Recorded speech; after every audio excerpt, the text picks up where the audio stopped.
cut short. Got the best talking, it's all sports. Buzzing more than buzzer beaters. We coming live all through your speakers. Go.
And now, Mike's thoughts. The NFL coaching carousel is in full effect. Many people are starting to get a little bit of interviews, getting a little bit of this and getting a little bit of that. But a lot of these coaches that are getting interviews are defensive coordinators for playoff said teams or offensive coordinators of said teams as well. So I'm going to go out on a limb and I'm going to say, and I want to propose to this to the NFL and to you people out there listening tonight at manhourradio.com as well. And I want to propose that there be no interviews, no setting up of interviews, no talking to anybody until everybody in the NFL season is officially over, until after the Super Bowl. So when you want to talk to Ben Johnson, it cannot be during this week. It has to be after the Super Bowl. If you want to set up an interview with Robert Saleh, it has to be after the Super Bowl. Because when you look at this, Ben Johnson, Aaron Glenn, the Vikings defensive coordinator is slipping my mind right now. They are all getting these job interviews right now, and I have to say it's probably messing with their game plans moving forward, right? Brian Flores right now, right? He has to go up there against the LA Rams. He has to go up against a high-flying, one of the hottest teams in the NFL right now, but he has to also worry about interviewing for the Jets and the Giants and the Saints and all this other stuff. So there should be no interviews until after the NFL season. Those are my thoughts, and quite frankly, I hope you guys kind of agree with that, but cue that intro. Are you ready for the best damn NFL show on the planet? Man Hour Nation, rise up. Yeah, hey, let's go. Hitting that gridiron, we going hard, we running the plays. You know the vibe, only the strong survive. Gotta keep your head in the game. Talking NFL, uncut, straight raw. Steady bringing that sauce. We about to take off. Get it hype, this man, our sport talk. Yeah, from the quarterback to the lineman. Everybody bringing heat. You don't really want to try them. Hey, who gon' win? It's a battle of the giants. This show is the flyest. Nobody can deny it. This is Man Hour. What? Sport Talk. Man Hour. Sport Talk. What team you reppin'? We keep it interesting. Who caught another down? Who got that interception? This is Man Hour. Sport Talk. Man Hour. Sport Talk. What team you reppin'? We keep it interesting. Who caught another down? Who got that interception? Let's go. What is up, Man Hour Nation? Michael Buckhouse here with the Man Hour Show, the manhourradio.com. Check out the merchandise page, check out the blog section, but most importantly, click on the Explore tab. Come over there and become a Pigskin Pundit. Join our Facebook groups, and of course, subscribe to us on YouTube as well. But it is Tuesday edition, guys. We got a great show for you on today. We got Toxic Tuesdays. We got the boys back in town, but we're going to talk about the Super Bowl team. We are going to talk about the men, the myth, the legend themselves, the Detroit Lions. Are they truly a Super Bowl team. Let's talk about it. And then we need to talk about Sam Darnold as well. Mr. Sam Darnold is a bust. That's right. Sam Darnold, guys, is a bust. We need to talk about that as well. And then we need to talk about the NFL introducing more bye weeks.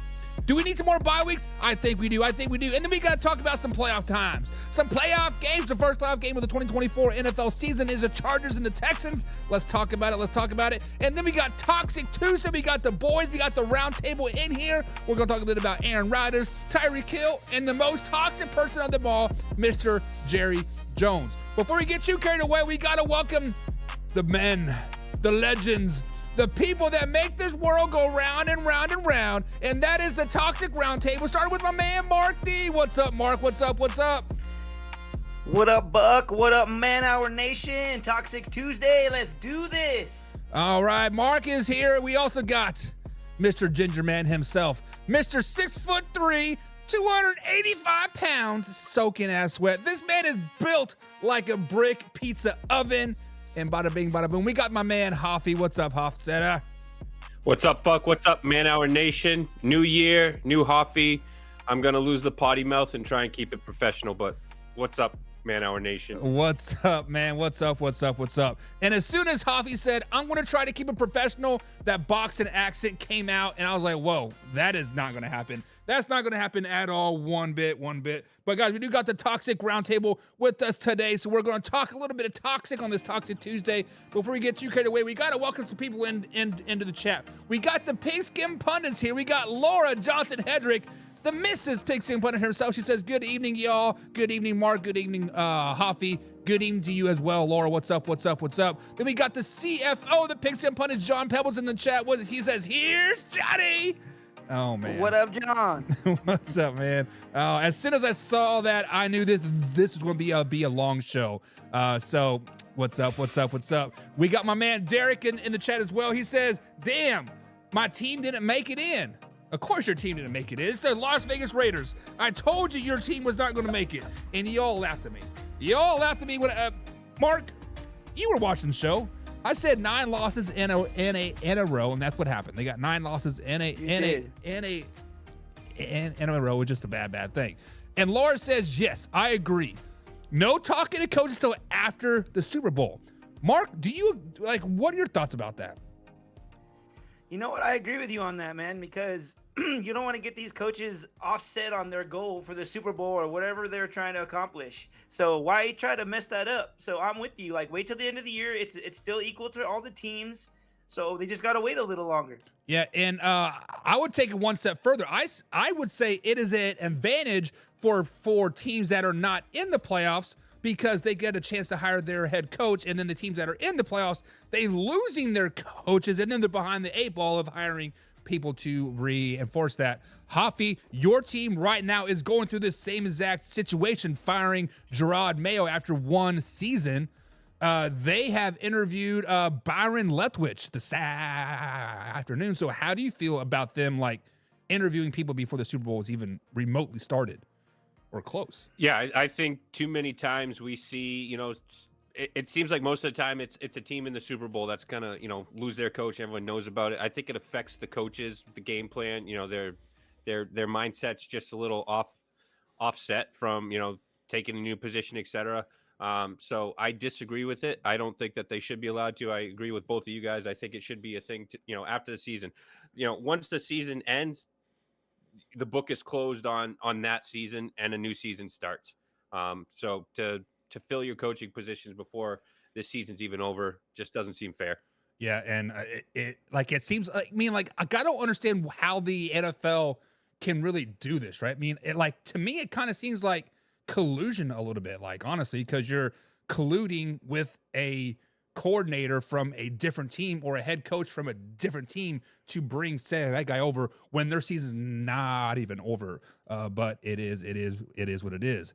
We also got Casey Morgan in the chat as well. He says, Hoffy, you made hell freeze over. How did you make hell freeze over, Hoffy? Am I missing some type of inside joke here? I was just thinking the same thing. Because the Patriots, I don't know. I don't know, but I wish hell would freeze over. It's freaking cold as balls here in New Hampshire. All I know, that was a guilty look there, Hoff. And then we got a new name in the chat today. We got Alan Hughes that says, "What's up, boys? What's up, Alan? Glad you're here today, man. Hope you're just like Alan. You are a new name here. The name I'm not familiar with. So, Alan, let us know who your team is, so we can be sure to hype up your team. Unless it's the Minnesota Vikings, Detroit Lions, the Denver Broncos, the Patriots, the 49ers, or the Raiders. No, I'm just kidding. But let us know. HE double hockey sticks, Buck. Yeah, let us know who your team is. And Casey says Raiders pass will definitely be interesting on what through going to on their defense or going with their offense this season. Casey, you are correct. This offseason will be very, very interesting. And then JFF88 says, how can we get Jerry Jones fired? He needs to hire a massage parlor down there in Houston. Actually, that didn't work for the Patriots because Robert Kraft actually just made more money. So I guess you got to send racially slurred emails 15 years ago for that to happen, right? Because I think that's how Daniel Snyder got out and did cocaine off of hookers' butts. But so what happened to the owner of the Panthers? Didn't he say something or do something where he literally sold the team right after he got in trouble? I think it was the same stuff like that. He I don't remember. Yes. Yeah. I think misconduct in the workplace kind of thing. Yeah. So basically, you need to harass the cheerleaders and send racially motivated emails. Basically, what it so you can get a happy ending at a massage parlor, but not in your own stadium. Yeah. Exactly. Right. Exactly. and like Laura says, look what happened to Kirk Cousins last year leading into this year. I'm just saying. Laura says, look at the collusion last year. Look at the collusion. Kirk Cousins was 38, 39 years old coming off an Achilles injury. Was it no Aaron Rodgers steroid using, mushroom eating rehab? But the writing was kind of on the wall. Let's just be honest. Kirk Cousins, I don't know. I'm just saying. John says, especially when the Lions have waited since 1957. Yeah, about those Lions. We're getting ready to do those Detroit Lions here talking about. And John said 38-0 made my day. Mark, I see a little bit of glow in your face. You seem a little happy. You are a Denver Broncos fan. How did that 38-0 victory win? What's that? I was literally dancing in my seat, man. It was awesome. I didn't even stay for the whole game. I was like, it's cold. We're kicking their ass. All I wanted to know is that we were going to kick their ass. It pisses me off that all these people were like, oh, they better not lay down against these the backstring these backstring players and blah, blah, blah. Fuck that. Sorry. My bad. I should have said that. But it's just it's disrespectful, and I hated hearing that, and I was glad that we did what we were supposed to do. Yeah, I was actually watching the game on CBS. I think it was 5 minutes into the third quarter. I was like, and the broadcaster say, "We're going to take you to a more competitive game." I'm like, "Oh, that hurts. That hurts."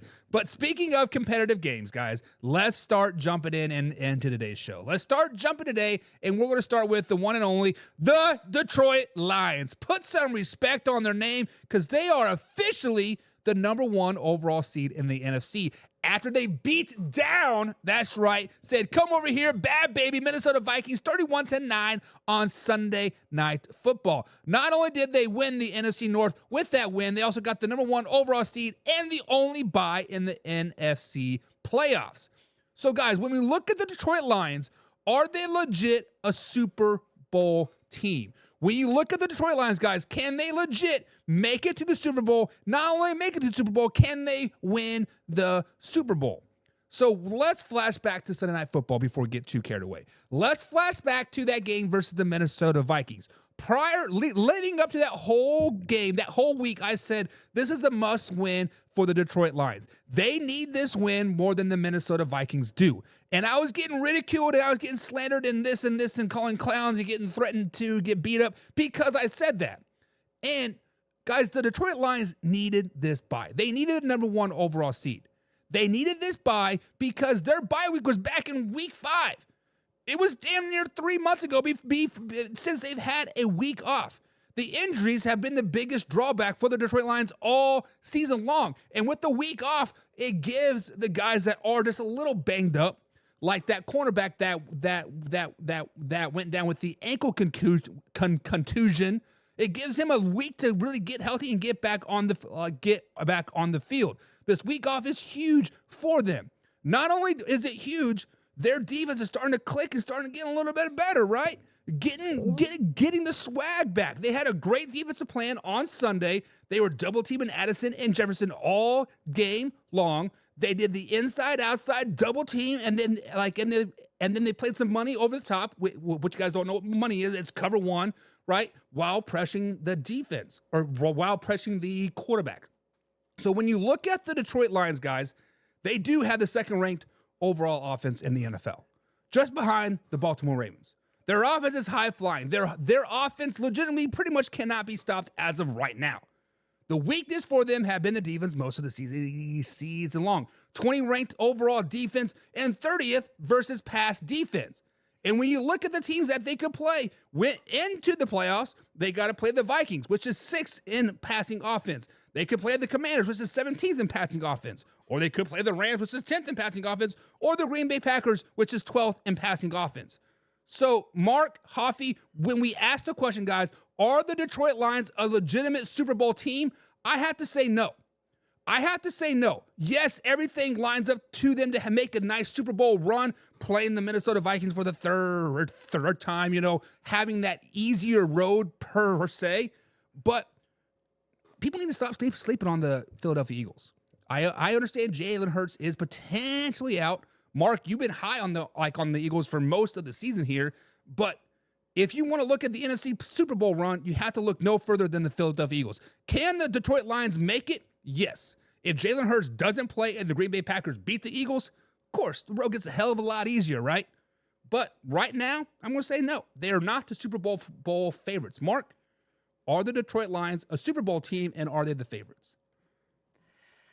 Okay, so this is kind of a loaded question. For one, the Jalen Hurts thing really worries me that he still hasn't passed protocol, and a playoff game is about to happen against the Packers. They don't have him, and they're going to lose. I'm sorry. They need that guy. He's like the key to their offense. They're not going to win with Kenny Pickett. Sorry. Just saying. The Lions, I think they're a team that they're really good. Their offense is awesome, and it's soaring, and it helps them win games. But in the playoffs, we have all seen that you need a good defense to get where you want to go and win. And they have, like you said, they don't have a top 10 defense. You need a top 10 defense to win the Super Bowl. They don't have that. That's going to be their Achilles heel. I see them getting to the Super Bowl, but probably losing because of that. So you are saying that they can beat the Eagles and the Commanders and the Packers and any team that they face with that 20th ranked overall defense, Mark? I think they can beat the Eagles without Hurts, yes, and the other teams, yeah. Hoffy, are the Detroit Lions a Super Bowl team? I mean, from the take Mark said, it almost sounded like he was not for the Lions. But I mean, we talk about their defense being pretty putrid all year, but I mean, Sam Darnold and the Vikings had 4 drives in the red zone and came away with 2 chip shot field goals, 2 turnovers. They held him to only 166 yards. That's the least amount of yards he's had all season, and then he didn't have a touchdown. I think that was the first one since like week 10. So the Lions held a high-flying, Vikings team in check. Sam Darnold was constantly under pressure, which was one thing that we talked about when they lost Hutchins, was how are they going to generate pressure? The pickup that they got from, the Cleveland Browns has looked like a great pickup for them. So I think that they're still in a good position to make a Super Bowl run, and especially if Jalen Hurts come time that, if he doesn't play this week, I think they're in trouble. I don't have any faith in Kenny Pickett. But if he does play, I think that's the one team that gives the Lions a run for their money. Yes. So you guys are all kind of saying that they can't win the Super Bowl with the 20th ranked defense. But we're also saying that, hey, the Philadelphia Eagles, I don't have any faith in Jalen Hurts either. You guys realize that with Jalen Hurts in there, the Eagles are still the 31st ranked passing team in the NFL. They're the first ranked rushing team in the NFL. What do the Eagles do? But he's a dual threat. He gets pressure off of Saquon Barkley. And I still think, we talked about the Lions, defense all year. They've struggled, but last week they they were on fire, and they got Anzalone back. That's their captain. So I think that, it's playoffs. It's a new season. All those stats are out the window. It's what do you do now? So I have faith right now from what I saw last week that this Lions defense is able to put it all together and win the big game. I think it's going to come down to their coach finding a way to put them in a bad spot and cost them a game. Mark, I don't think it'll be the defense. I think I'm glad he just said that, because Dan Campbell worries me in that sense that he's going to go for it on 4th down in a key situation where they could go for a field goal and he doesn't take it. I feel like I can see that happening all over again, like in the NFC Championship game last year. And in my prediction at the beginning of the year, I predicted Detroit and Buffalo. And in my final prediction is that Detroit was going to lose to the Buffalo Bills. So I see them screwing it up somewhere down the line, and I predict the Super Bowl. Yeah, and if I remember correctly, guys, correct me if I'm wrong. If you're here in the chat or post stream, you can hit me up on Twitter, manhour_a_buck.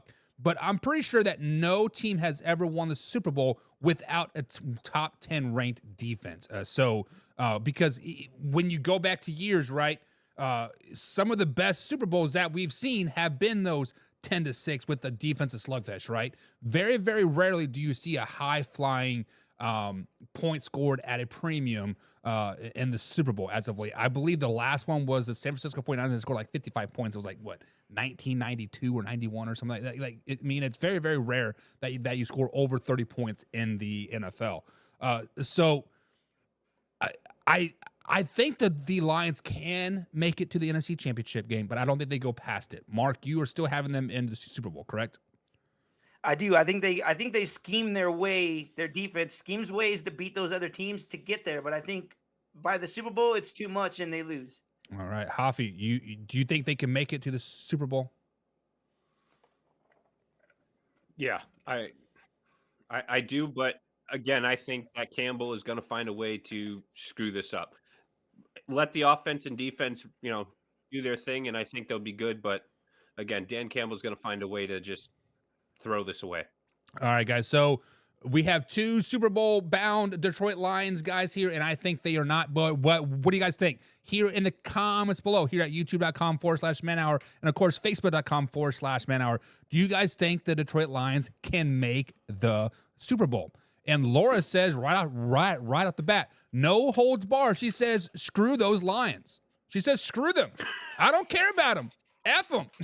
All righty, Laura, tell us how you really feel, right? Tell us how you really feel. And Casey says, slow it down, baby.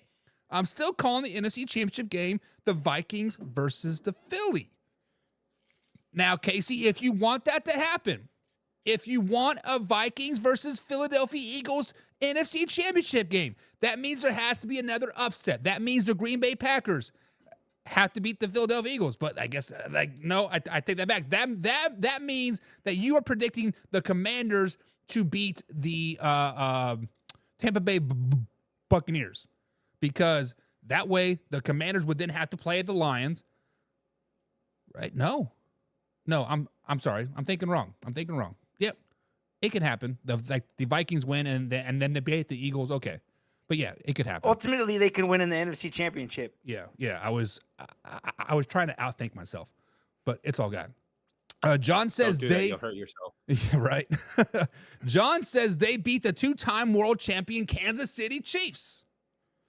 It'll be back to back. We're like 4-time world champions, John. Slow it down, baby. Slow it down. Laura says I can get behind that, except for I hate the Eagles. Man, Laura's all full of hate today. She hates the Packers, hates the Lions, hates the Eagles. Jeez. It's playoff time, baby. Playoffs. Yeah, I understand. Let's go. Casey says, unless Saquon Barkley gets injured or made a non-factor, there isn't really stopping Philly at the moment. Do you guys agree with that? They're going to be really tough, man. But without Jalen Hurts, I'm telling you, I don't think they're going to go far. They got a good defense. They got the best defense in the NFL. Hoffy? I don't think that Jalen Hurts is not going to play. I think he'll clear protocol, and hey, are they just, playing a little game here, a little gamesmanship? He's good to go, but they're going to say no. And then come Friday, no, boom. You can't do that with concussions, man. You can't. There's no way they're faking that. Well, Yeah, you also can't, purposely lose a game, but look at the Buffalo Bills and, look at the Kansas City Chiefs this weekend. So, True. there is gamemanship involved, Mark. Like, you can definitely play the game right. You can say that he hasn't cleared, but you can still see him at practice and light duty and all this other stuff. And he's coming along nicely, whatever. But you can word F people, right? You can spit a lot of words and make them think that they're not going to play. And Casey says, first you got to get past the Bills. Who are we talking about? We're talking about NFC here. Come on, Casey. somebody said that it's going to be the Lions and the Broncos. I think they're hanging out with Mark and smoking a little too much. Okay. Yeah, I don't know who that is, so I don't know what you're talking about. Well, there's a $2 thing there, so I'm assuming you paid him $2 to make that comment. Oh, there's a $2 But super you chat there, yourself, Mark, have already said Bills and Lions, and you've said it tonight's show too, which means I am saying it for sure. All right, so you already got no faith in your Broncos. Dude, I'm just happy we made the dance. I don't care if we lose. know. Like, I think we're gonna battle them. We're not gonna win. It's Josh Allen, dude. Come on. You're the definition of a fair weather fan. You leave before the game's Me? over because you're cold. You're already picking the Buffalo Bills to beat your team. I don't want to hear none of this. Talk about diehard me for Broncos whether fan. Mister loves the Niners and the Dolphins and the Patriots and every other damn team in the league. Come on. He has The a team in each Buccaneers, the division. Bengals. There's nothing wrong with that. Yeah, Bills. you have like 7, 8 teams. Come on, dude. You were for half the NFL. 28. Hudson Tech FX says the Broncos are definitely a Super Bowl favorite if they can beat the Buffalo Bills. I like these comments. This is awesome. Yeesh. What is this guy doing? I love it. Casey says Allen is 5-5 in the playoffs. Lamar is 2-4. Oh, you guys are talking shit about Josh Allen. Okay, I got it. And Hudson says if Purdy can make the Super Bowl his rookie year, so can the Broncos. Oh God. Whoa. I don't know what's going on tonight, guys. I swear to God, I didn't send these guys to send comments. I promise. Whoa. Even Mark can admit that the Broncos are not the same team that the 49ers were. The rookie, the 49ers had weapons. But any on both given sides of Sunday, the ball. Hop. Any given Sunday, bro. So let's legitimately talk about this, right? Because when the 49ers did make the Super Bowl with the rookie Brock quarterback, they were led by a great defense, right? They had one of the best defenses in the NFL.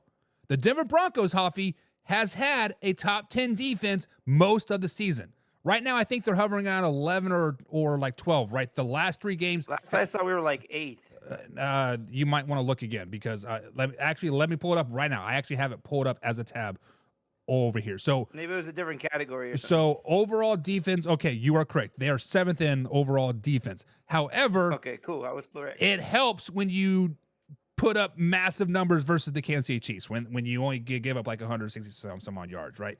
But We're also the top scoring defense and also the number 1 sacks in defense. okay. Let's not you don't have Deebo blow Samuel. your horn too much. But the last 3 weeks, you guys have given up 60+ points, right? To the Bengals, which are not a playoff team, to the Chargers, which is a playoff team, but they're not going to make that much more. And then, of course, the Kansas City Chiefs, who scored 0. But what I'm trying to convince you here, Mark, but you keep wanting to like boast your own My team. bad. Wow. I'm trying to gloat your team. They do have a good defense, right? They can give the Buffalo Bills some problems.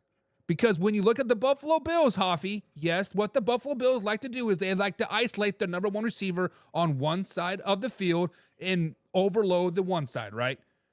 Patrick Surtain can lock down their number 1 guy and lock up a whole side of the field. So, Hudson Tech or FX, you are not crazy to think that if the Broncos can upset the Buffalo Bills, that they could potentially go on a Super Bowl run. But Hoffy, they're the number 7 seed. If they beat the Bills, that means that they got to play the Kansas City Chiefs next. And we know that the Kansas City Chiefs are kind of pissed off right now, 38-0. Let's just be honest. Can the Denver Broncos, Hoffy, beat the Kansas City Chiefs? No, they've already beat them once. If they had lost this week, sure, maybe you could, the third time, and Buck, you've talked about it. You whooped some teams' butts twice one year, and then they came back in the playoffs and destroyed you guys. But no, I think Dalton Kincaid is going to have a field day for the Buffalo Bills on the Denver Broncos defense. So we don't even need to discuss this topic any further. So, Mark, I know you want to talk about your Denver Broncos, about potentially making the Super Bowl. They haven't been in the playoffs for 10 years. They have a rookie quarterback. They have a second-year head coach. Granted, Sean Payton's coached the Super Bowl team before, but second year in Denver. Now, let's talk about Hudson. If the Denver Broncos can't upset the Buffalo Bills, do you legitimately take your homerness out of it? Can they legitimately beat the Kansas City Chiefs? And then not only do they have to beat the Kansas City Chiefs, then they would have to beat, let's say, the Baltimore Ravens on top of that. The top 3 teams in all of NFL. Can they legitimately do that, Mark? Anything can happen. Homer! I'm not saying that it will. Homer. Okay. I didn't say that it will. I'm just saying that any could happen. Like, my thought is if we beat Buffalo, we might have a shot. But I don't see us beating Kansas City, and I don't see us beating whoever else. Like, I see us having a chance against Buffalo, though. Yeah. I'm not saying we're gonna win, but I say us having a given a chance. Let me go fire up my waffle maker. So, not wrong, but honestly, if you get one playoff win, right, it is all about momentum, right? The Kansas City Chiefs haven't played for 25 days at this particular point, Mark, right? You get a very, very fresh but a very, very rusty Kansas City Chiefs team, and then you have to play a Baltimore Ravens team that have been back-to-back to AFC Championship games. I don't know. And, of course, you get blown out by the Ravens earlier in the season. So it's... Fuck. This isn't the 2007 New York Giants, okay? I think that was the last time the lowest seed in the playoffs won 3 away games and made it to the Super Bowl. Let's be honest. It still stings. The team before that was the 97 Broncos. No, I think it was the Arizona Cardinals when they played against the Steelers, I think. But I believe. But still, it still stings because it was against my Patriots in 07 with the Giants. But let's just put that to bed. Broncos are done in 1. Well, the Pittsburgh Steelers did it with Jerome Bettis' final ride, and I believe was a young Ben Roethlisberger. That was, 2004, 2005?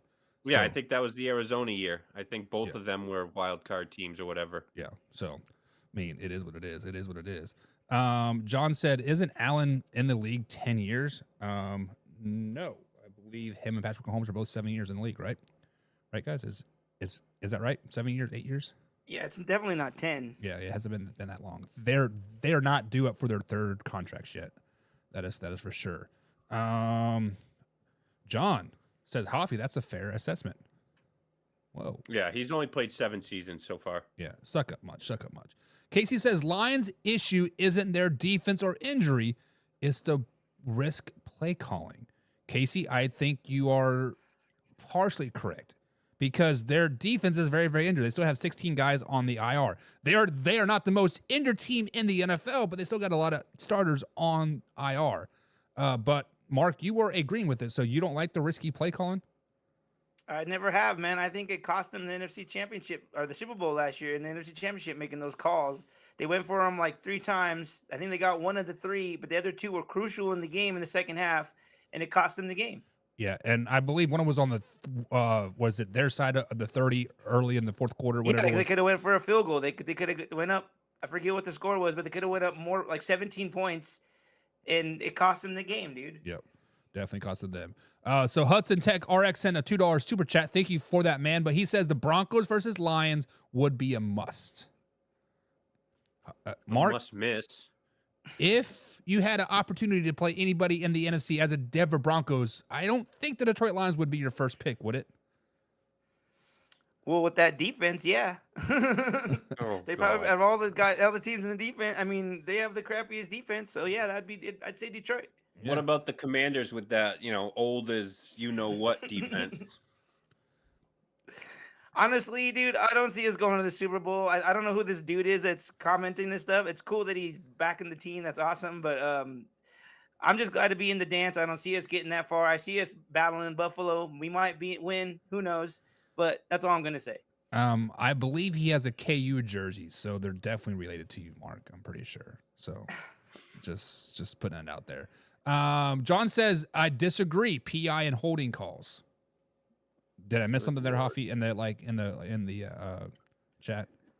It's Peebles. I mean, he's probably hitting his pen. He doesn't know what he's typing. And Hudson says, I do not think this is live. We are always live, raw, and uncut, Hudson. I just want to put that out there. We are always live, raw, and uncut. Every Monday through Friday, 9 p.m. East Coast time. Just to put it out there. My man Alpha Rob's in the chat today. He says, yeah, they can. What? Did I miss something? Like, the Broncos can beat the Buffalo Bills, and Alpha Rob's like, yeah, they can? Alpha Rob's a Buffalo Bills fan, Hoffy. What is going on? What am I missing? Dude, I'm telling you. Is this like Bizarro World? Everybody's like on my Broncos all of a sudden? Like, what the hell? I don't know. Man. This is weird. That bandwagon apparently rolled through Buffalo. Yeah, it did. I will have to, no, it went through Denver. I'm going to have to put a post about that later tonight, right? And then Alpha Rob says, I don't see a lot of Vikings fans in here. There are a lot of crickets on the Vikings fans. Where did you all go? You guys were talking a lot of smack the last few weeks. Oh, God. Laura's coming in hot now. And Josh, I was just thinking that. Josh says, after watching the Lions dog walk the Vikings, they can definitely get to the Super Bowl. So, would you guys have picked Mark and Hoppy just because you guys are picking the Detroit Lions to go to the Super Bowl still? If they would have lost to the Minnesota Vikings, would you have still been on this train, Mark? No, I remember I told you one of the last shows, I thought that they were going to mess it up and give Minnesota the #1 seed. I kind of felt that, dude. But when they won, I was like, well, maybe they have more than I thought they did. Hoffy, what are your thoughts about that? I'm sorry, what? If the Lions would have lost. I'm responding to Peebles. Sorry. If the Lions would have lost to the Minnesota Vikings on Sunday, would you still have them in the Super Bowl?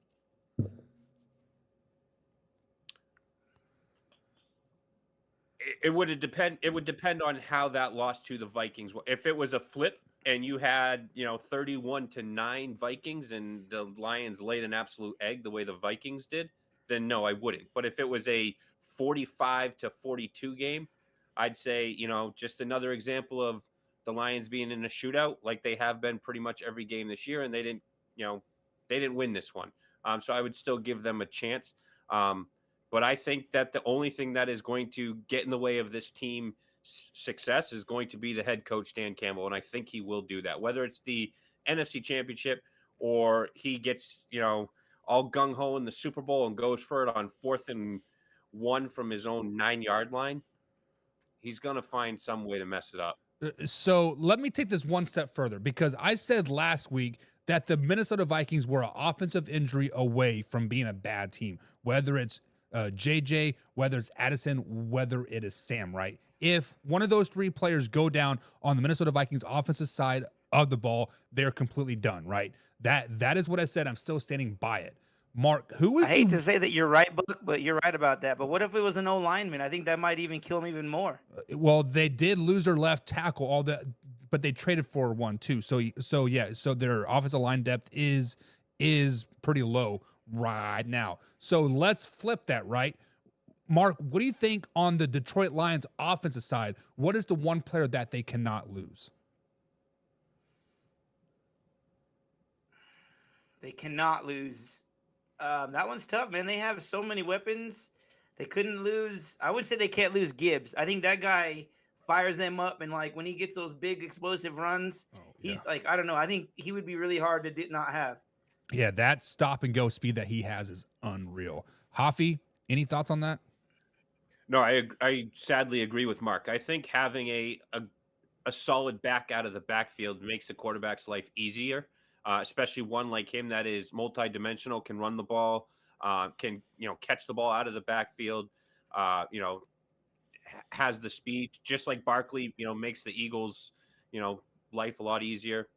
So no, I think that is the one position. Look at the 49ers with CMC. The Swiss Army knife. If you have somebody like that, that makes the quarterback's life a lot easier. So as I do agree with you guys, I love some Gibbs, right? A couple years ago in the draft, like what are the Lions doing? I am eating crow about that. That was a great draft pick on that. A lot of people are. But let's say that David Montgomery happens to come back. Would they be able to afford to lose Gibbs then with David Montgomery back, or is Gibbs just the end all be all X factor, Mark? Dude, honestly, I think he's played better with Montgomery gone. I think forever, I think that Gibbs should be the number one guy. And for some reason, they give Montgomery the bulk of the carries.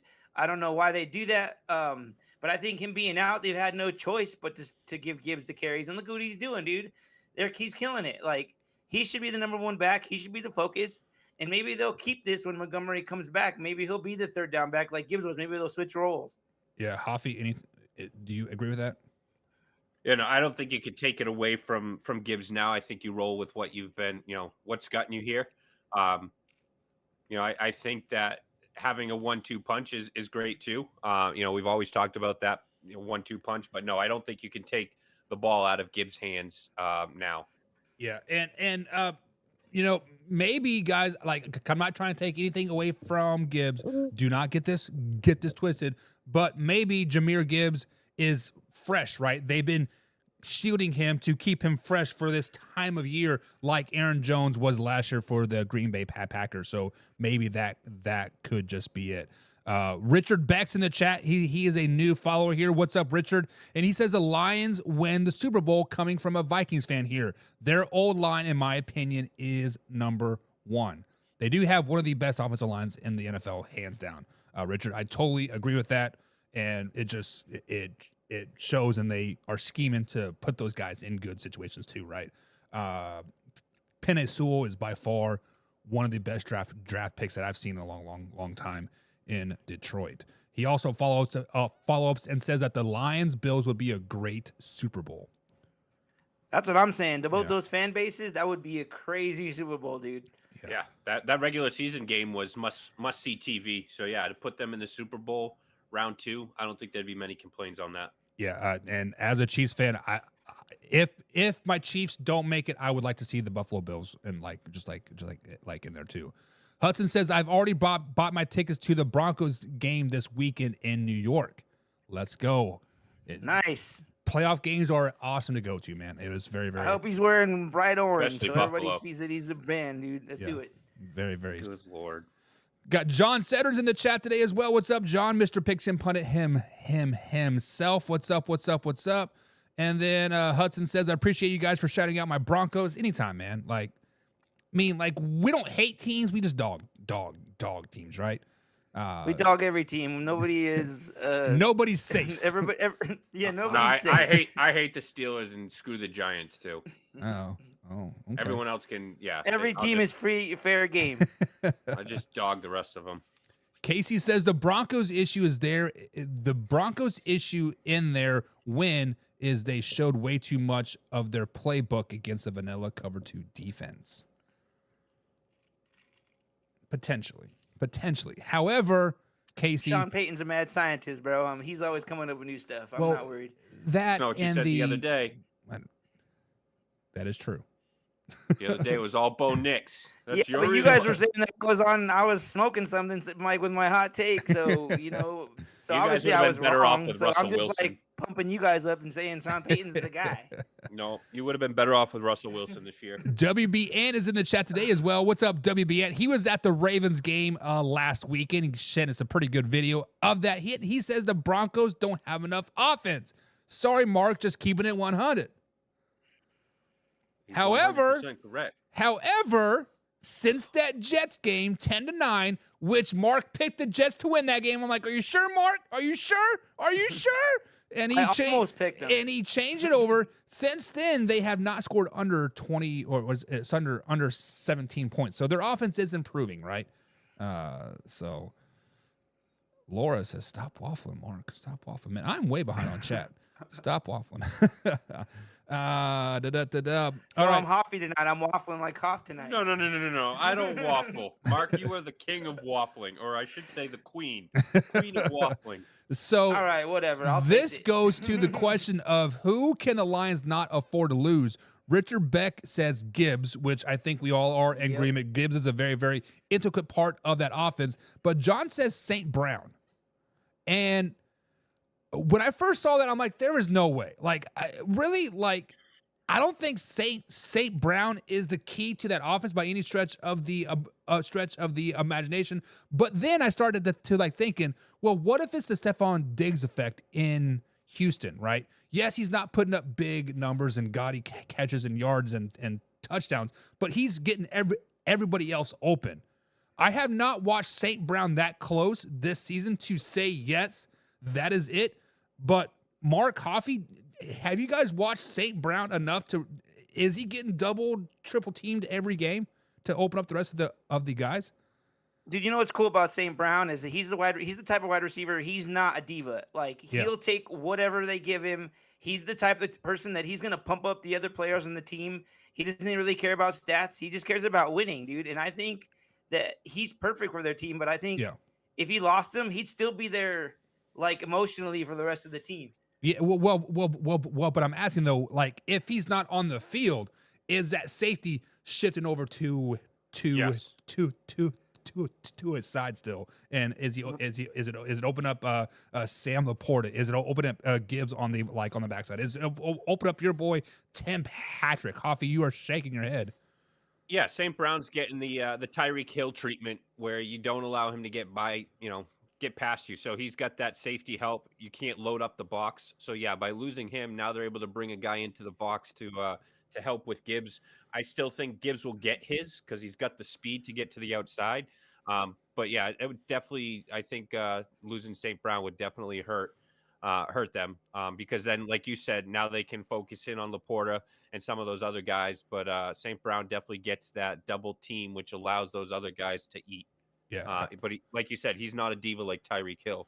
Yeah, so I mean, John is a Detroit Lions fan, so I mean, he obviously watches the team a lot more closely than what all of us does. So he might be on something just like in the right.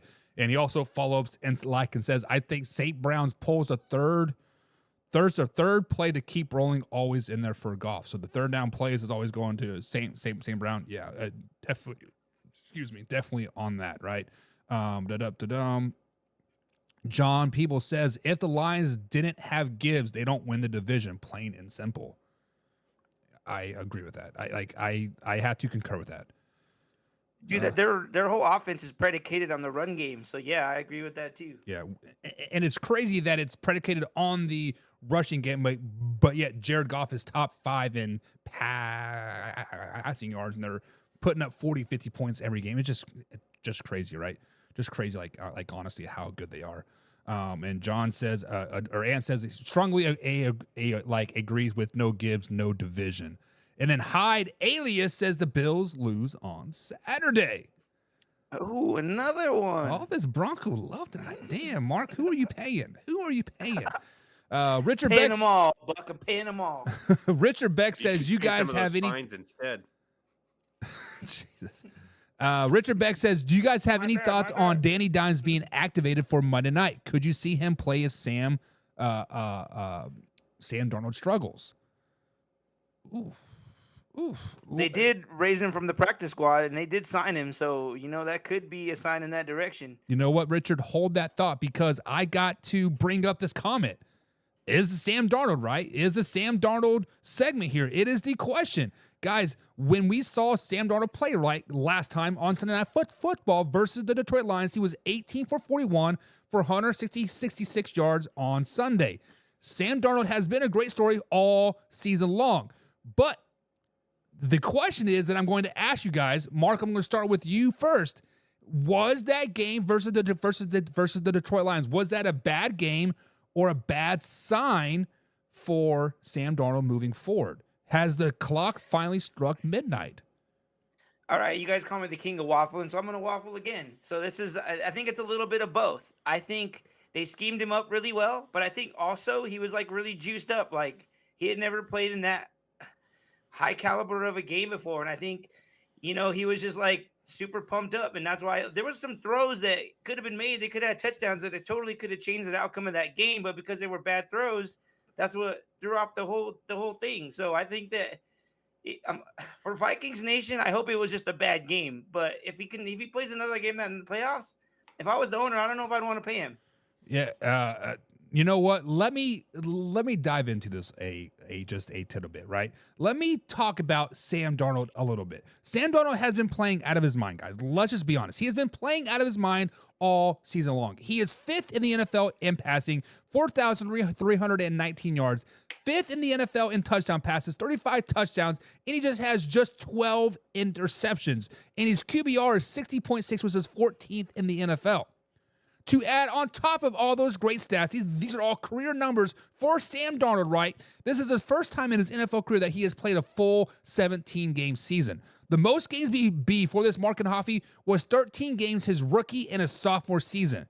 He has career numbers of 66% completion percentage so far this season, and before that, it was below 60. So obviously, he's a Cinderella story. He's playing out of his mind, right? He's also taken a lot of sacks, guys. I believe he has 45 sacks so far this season, right? And I want to take it one step further. I think the blueprint has even been laid out of how to beat the Minnesota Vikings. This is how you beat the Minnesota Vikings. You pressure Sam Darnold, play an inside-outside coverage on Jordan Addison and JJ. Bada bing, bada boom, they lose. That's what the Lions did to him in the first game back in week 7. And that's what the Rams did to him too, as well. And Hoffy, you know this best, right? The NFL is a week-to-week league. Everything changes from week to week, meaning just last week, before this Detroit Lions game, everybody was saying, pay Sam Darnold, or pay Sam, $50+ million. Say, pay him. And I've been saying all along, pump those damn brakes, slow it down, baby. But this is a bad sign moving forward. The Rams defense can replicate, Mark, what the Detroit Lions did on Sunday. They have been playing a lot better since the bye week, meeting the LA Rams on both sides of the ball. And they're the second most dangerous team in the playoffs, hands down. Guys, this is a bad sign for the Minnesota Vikings moving forward. Now, I did say that they were a more dangerous 5th seed because they have a chance to beat the Rams, right? I didn't think they had a better chance of being a number 1 seed and beating the Detroit Lions in the second round. But Hoffy, is this a bad game or a bad sign for Sam Darnold? I'm not sure if I'm going to pull a waffle here. I'm not sure if it's exactly a bad game or a bad sign, but he definitely picked the wrong game to have a bad game. 14-3 record is nothing to scoff at. 2 of those 3 losses were to the Detroit Lions. And this past week, Detroit Lions, they blitzed him 55% of his dropbacks and had pressure on him 49% of the time. Wow. He's completed at 67% completion percentage this season and dropped to 43 this week. But that being said, the third and other loss that he has, or the second team that he's lost to, was to the LA Rams, and it was in LA. It was the week that Cooper Kupp came back and the Rams finally got healthy, and they beat them by 10. So this is not I would not feel confident if I was a Minnesota Viking fan or this Minnesota Vikings team having to go into SoFi Stadium where you've already gotten beat by a team pretty, convincingly. I think it was like 30-20 or something like that. So, and they've now, just like you said, the blueprint's been laid out. Detroit's blitzed them heavily both times. And I think that the Rams they're going to be able to protect Stafford. Stafford is a good quarterback. He can still move. So yes, Brian Flores has been great, and he's gonna, create a great scheme to go after these Rams. But Matthew Stafford's seen it all. Cooper Kupp's game. Puka's been playing out of his mind. So look out. So jumping into the comments here, Mark.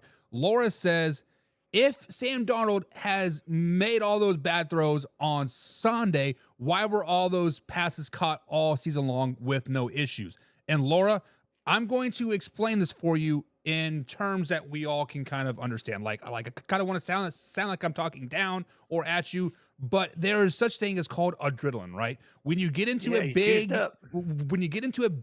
game, when you can normally only throw 60 yards, all of a sudden you can throw 65 yards, right? Look at that touchdown, the should have been touchdown pass. JJ was wide open. Sam Darnold threw it way too high because his adrenaline was pumping so much that he didn't understand how strong his arm actually actually was. And to say that he has never been in that type of game before might be a reach, right? He did play at USC, right? Which, they had some big games there. And I'm sure he had some big games in like high school. But when you're in Not the like NFL, this, man. yeah, like I'm saying, but when you are in the NFL, the adrenaline's pumping that much more, right? You have that much more power, much more strength, much more like sound quarterback mindset. So that is a reason why that a lot of those passes were overthrown, right? A lot of those passes were thrown short. Like a lot of the adrenaline is a real thing. Mark, I don't want to take your thunder, but do you agree with that? Yeah, that's what I was saying, man. He was juiced up. He had adrenaline. Like, I don't think he played in any of that kind of caliber game in college. Like this also means like it's a big thing for his career, dude. Like, yeah, he plays well, like he's gonna get paid. He didn't play well, so now they're questioning things. So it's like now it's like another must win for him in the playoffs. Like this is all based on his performance, and if he doesn't do well, that depends on his contract for next year. So yeah, he's also probably nervous. Yeah, I think we're looking at this situation much like a lot of people look at the 49ers situation, with Brock Purdy. Right, I would agree. Is it a system quarterback? And, is it just because Kevin O'Connell is in his ear whispering and, pumping him up and telling him how great he is and, hey, step out of the huddle. You're amazing. You're doing great things. And, so you got Daniel Jones. He, the Giants let him go. You could get him pretty cheap. I don't think that there's much drop off between the two of them. Daniel Jones had a great first year under Brian Daboll, so maybe you take a flyer with him. There's going to be plenty of quarterbacks on the market, free agents that could potentially be something you look at. And then you have JJ McCarthy, who you spent pretty good capital to get. So maybe you pull a Brett Favre here, you take a 1-year flyer on Aaron Rodgers. We'll get into that later, but I don't know why you would pay Sam Darnold the big bucks after this game. Yeah, and you are exactly right. And then Laura also brings up this point, says, I dread Monday night this coming week. Laura, I would not be dreading Monday night because of the last week's game. Let's just be honest. Last week's game was a championship game. So therefore, he knows, like Sam Darnold knows how to control his emotions, maybe just a little bit more, or know what to expect. Hoffy, you have been on teams where you have made it to the championship, and you guys just flat out shit the bed because it's your first time being in the championship, right? And then the following time you are in the championship yet again. You have been there. You have done that. You know what to expect. So being there the second time, Hoffy, after losing the first championship and then winning the second championship, does it make it a little bit easier, Hoffy? I wouldn't know. I've won every big game I ever played in. See, now I know you're false. Now I know you're fab. No, I've definitely lost, Fugazi. But I've never lost in the actual championship. Anytime I've gotten to a championship, I've been lucky enough to win it, honestly. But yeah, I do think that coming off this loss, it's left a bad taste in their mouth. I'm sure they were ready to get back to work the very next day for practice. And, they're trying to get this taste out of their mouth. What better way to come in and right the wrong than beat a team that's already beat you once this year? And that being said, this Rams team beat them. This Rams team might be, hey, we've already beat these guys. They're coming to our house.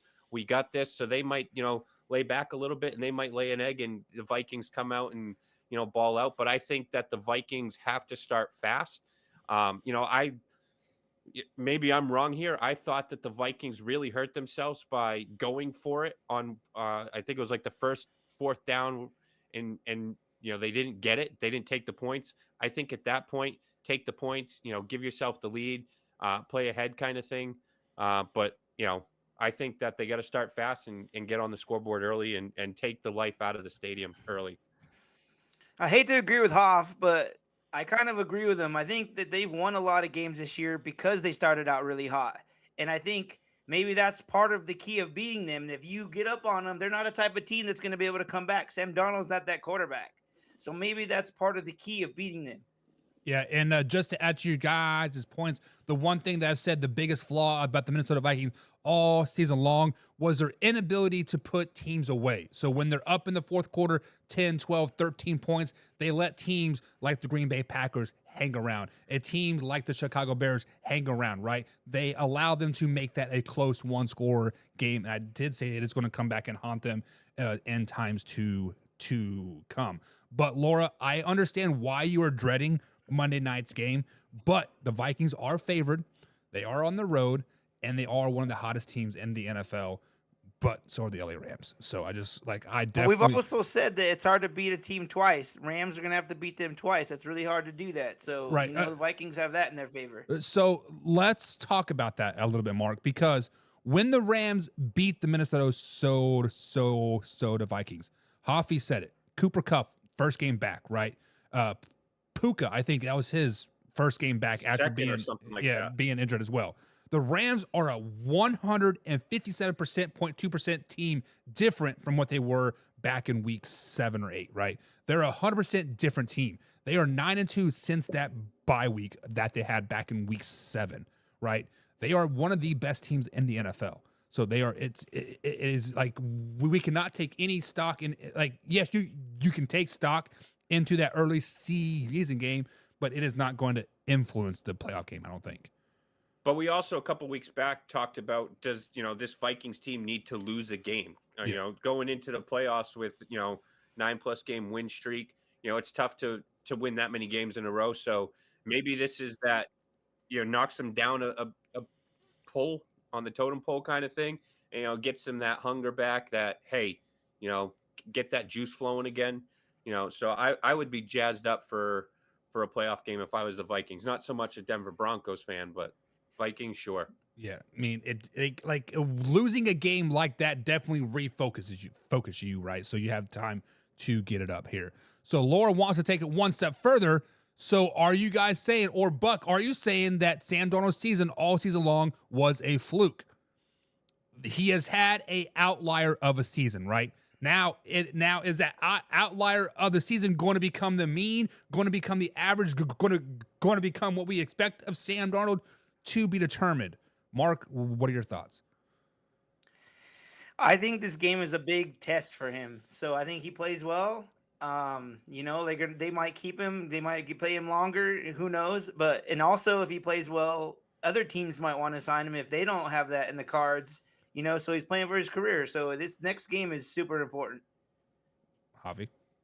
Yeah, I think this next game is super important. I don't know that if you're going at the end of this season and it's coming down to you going against another team and the price tag is just going up and up, that's not a battle I want to get into with Sam Darnold only having, one good year under his belt. I get it that he came from the Jets. That team's been a laughing stock. But when you have someone like J.J. McCarthy already in your building, there's some other – Jameis Winston's going to be a free agent.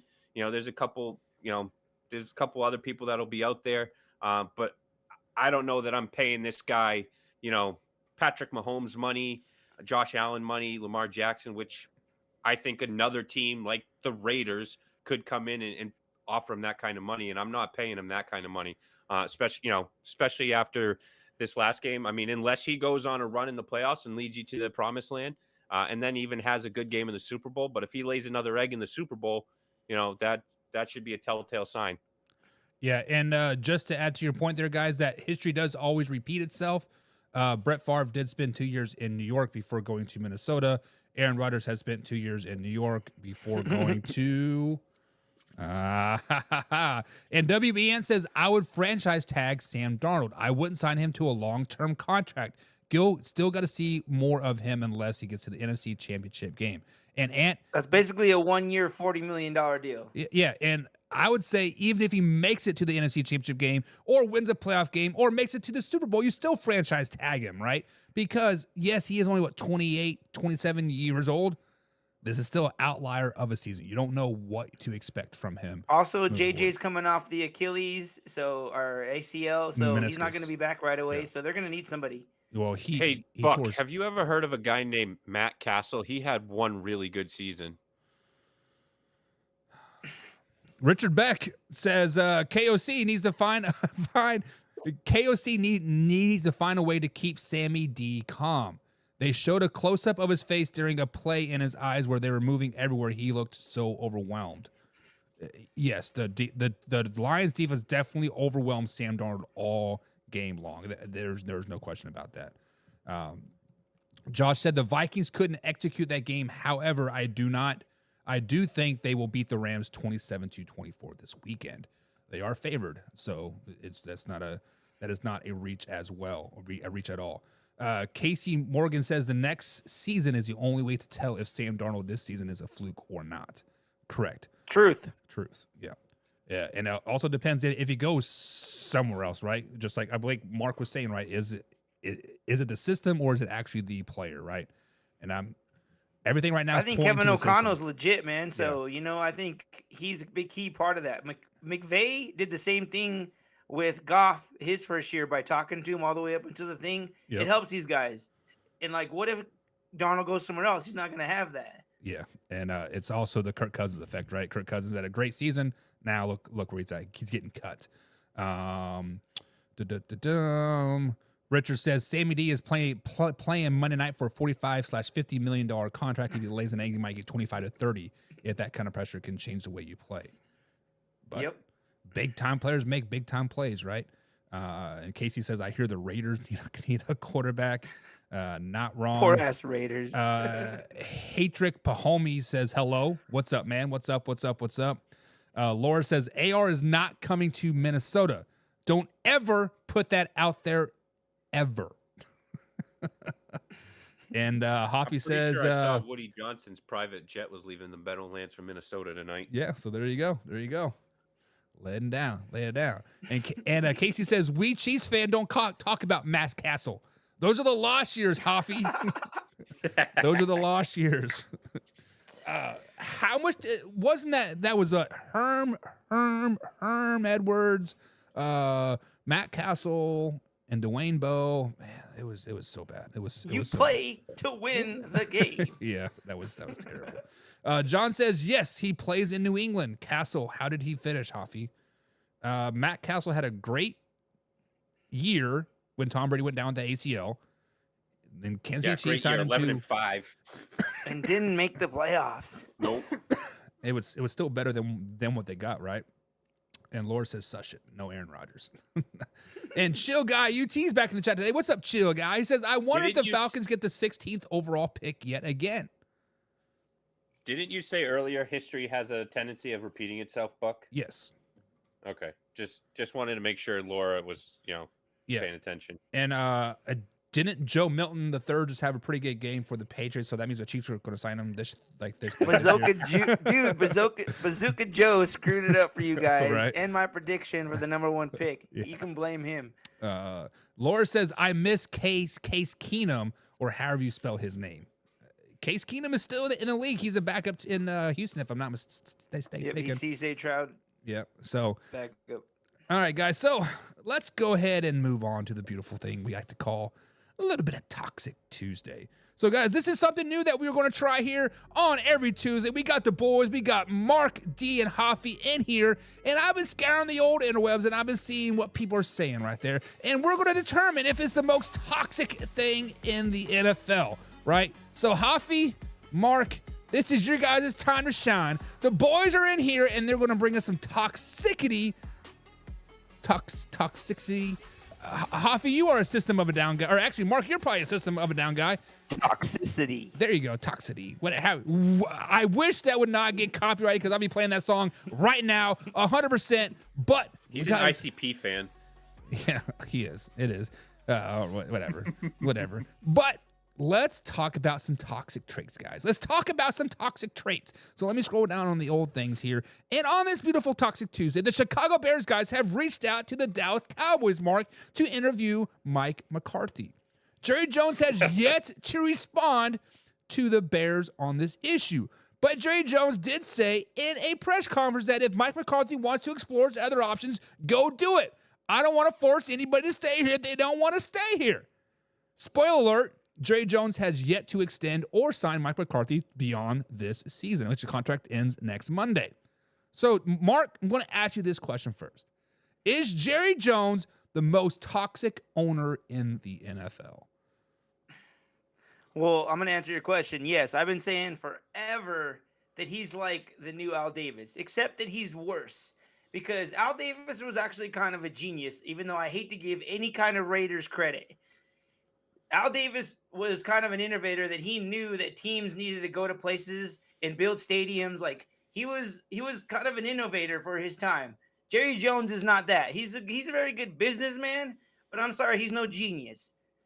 And if I don't know if you guys you said that McCarthy wasn't given permission, but they came out today before the show that he was denied permission to go talk to the Bears, which I think is not cool. I think this is a total ego move by Jerry Jones saying, no, you're not going anywhere, even though he doesn't have a contract and all that stuff. Like you said, personally, I think McCarthy needs to leave, get out of this toxic environment that they call the Dallas Cowboys, and go somewhere else. And maybe teaching Caleb Williams might be the answer. He did help Aaron Rodgers win a Super Bowl. Who knows?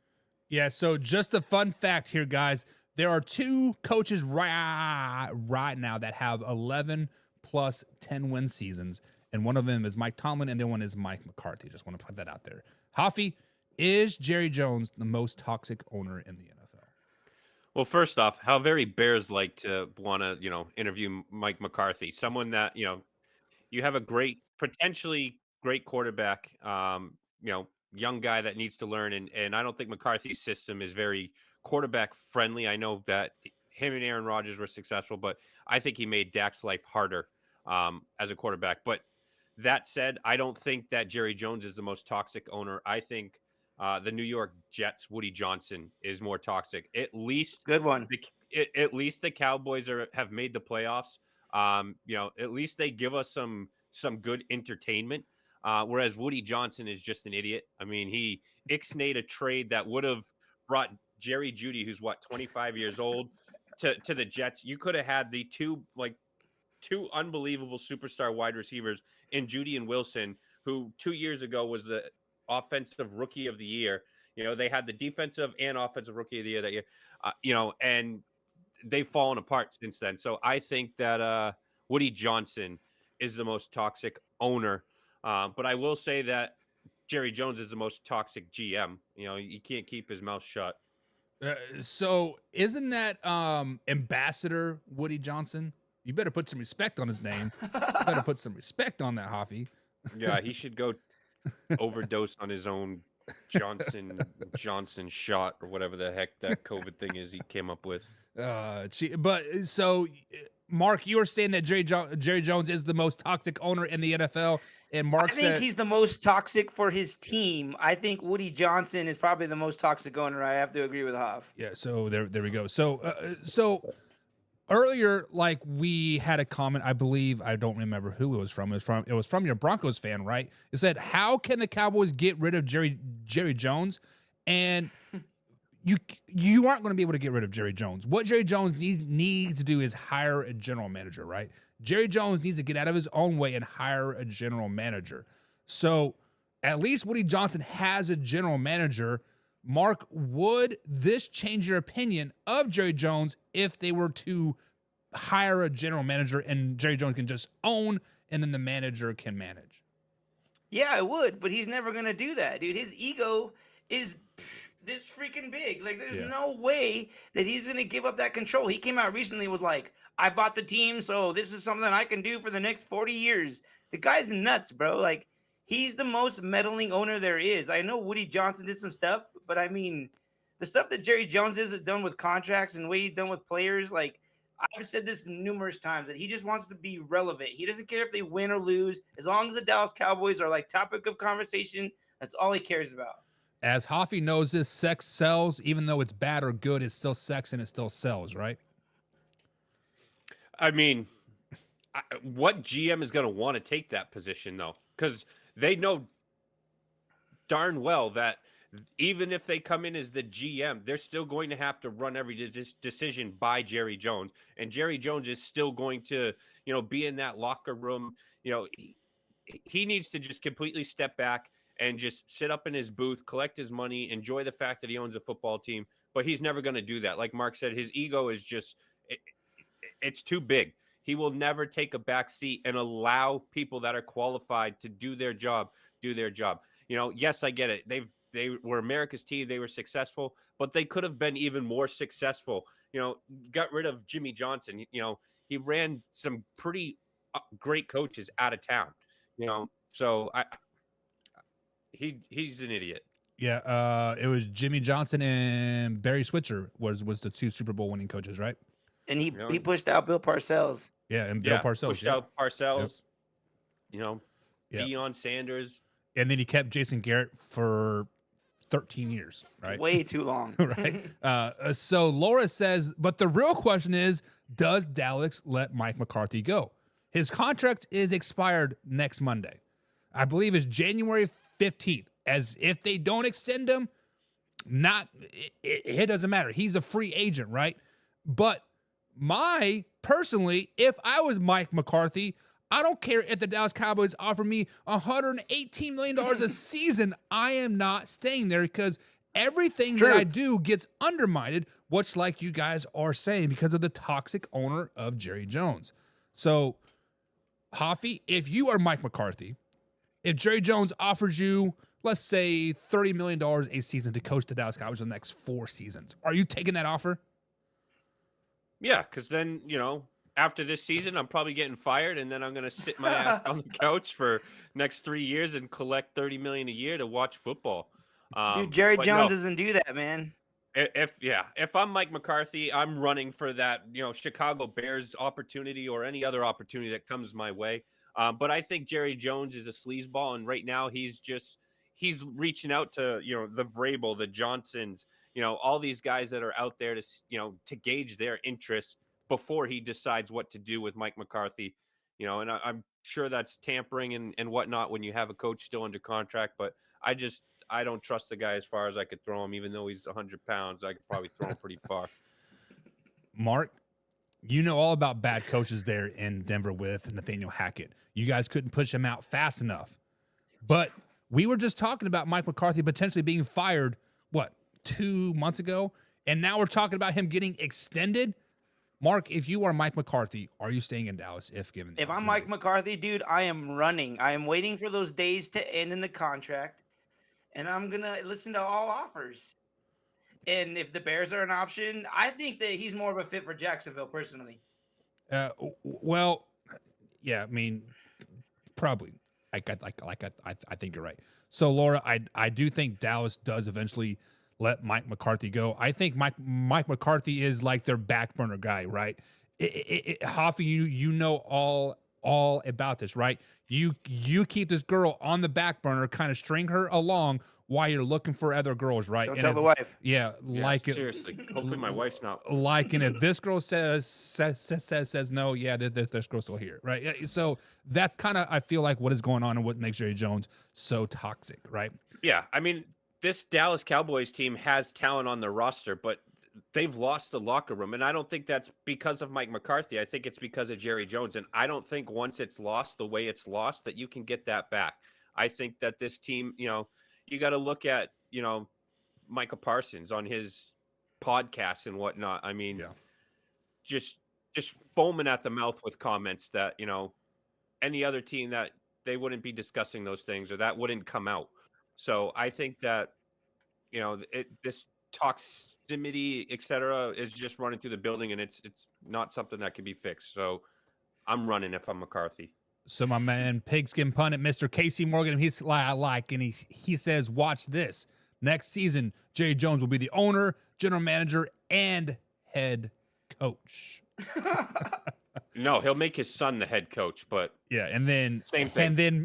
And then micromanage him every which way. Hold the flashlight still. Here, give it to me. Let me do it, right? And sorry, I just had PTSD. Laura says he gave me PTSD. Laura says, so does Mike Zimmer step up next season? No, Mike Zimmer might find his way out. He runs too. Yeah. Mark, they all run. Mark, what are your thoughts about Mike Zimmer potentially being a head coach? No, that guy got lucky that he's a coordinator there. Yeah. There wasn't many jobs opening for him. The reason he probably got that job is because he's got connections there. Jerry Jones was familiar with him, and that's why they brought him in. Yeah. Zimmer's going to be in college next year. You think so? That's how. Yeah, I don't think any other team wants him, and I think he would rather go to coach a college defense than North stay Carolina. with the Cowgirls. North Carolina bound, right? North Carolina. No, because Bill Belichick's son Steve is already there. So Oh, is he? Okay. so maybe he'll go to Washington and take Steve Belichick's there you defense coordinator position there. Richard, I see your question. Hold that thought, man. Hold that thought. Just want to let you know. And then Derek says the promised ring not turning into a engagement ring because there's no Super Bowl ring. Not bad. All right, let's move on. Let's move on to the next toxic person here on this Toxic Tuesday, and that is the one and only Aaron freaking Rodgers. Guys, Aaron Rodgers has been deemed one of the most toxic NFL players in recent memories. From his unorthodox ways of clearing his head, the darkness retreatment, the doing the mushrooms, skipping mandatory minicamps, to his healing injuries, right? He is just a very, very out there spoken type of person. He does, Mark, turn 42 this NFL season. You know all about turning very, very old. Is there a market for aging quarterbacks out there, such as Aaron Rodgers? You know, you guys know how I feel about Aaron Rodgers. I think he is the biggest freaking diva ever. Like, all the moves that the Jets made were 100% because of him. They brought in Davante Adams because he wanted him there. Lazard, he wanted him there. Cobb, he wanted him there. They got rid of Solid because he didn't want him there. All this stuff was because it was Aaron Rodgers, what he wanted. So it's like, what do the Jets do? Are they going to bring him back?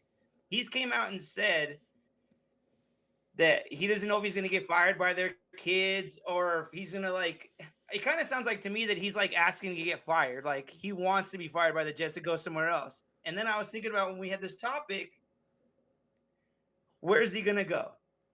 There's not very many options for him, dude. The Raiders? Yep. Javi? Is Aaron Rodgers the most toxic, or is there a spot for aging quarterbacks such as Aaron Rodgers? Yeah, I believe so. I mean, I know we talk about Aaron Rodgers being a diva, but this season he was, this offensive line struggled all season. He was frequently under pressure. That definitely impacted him.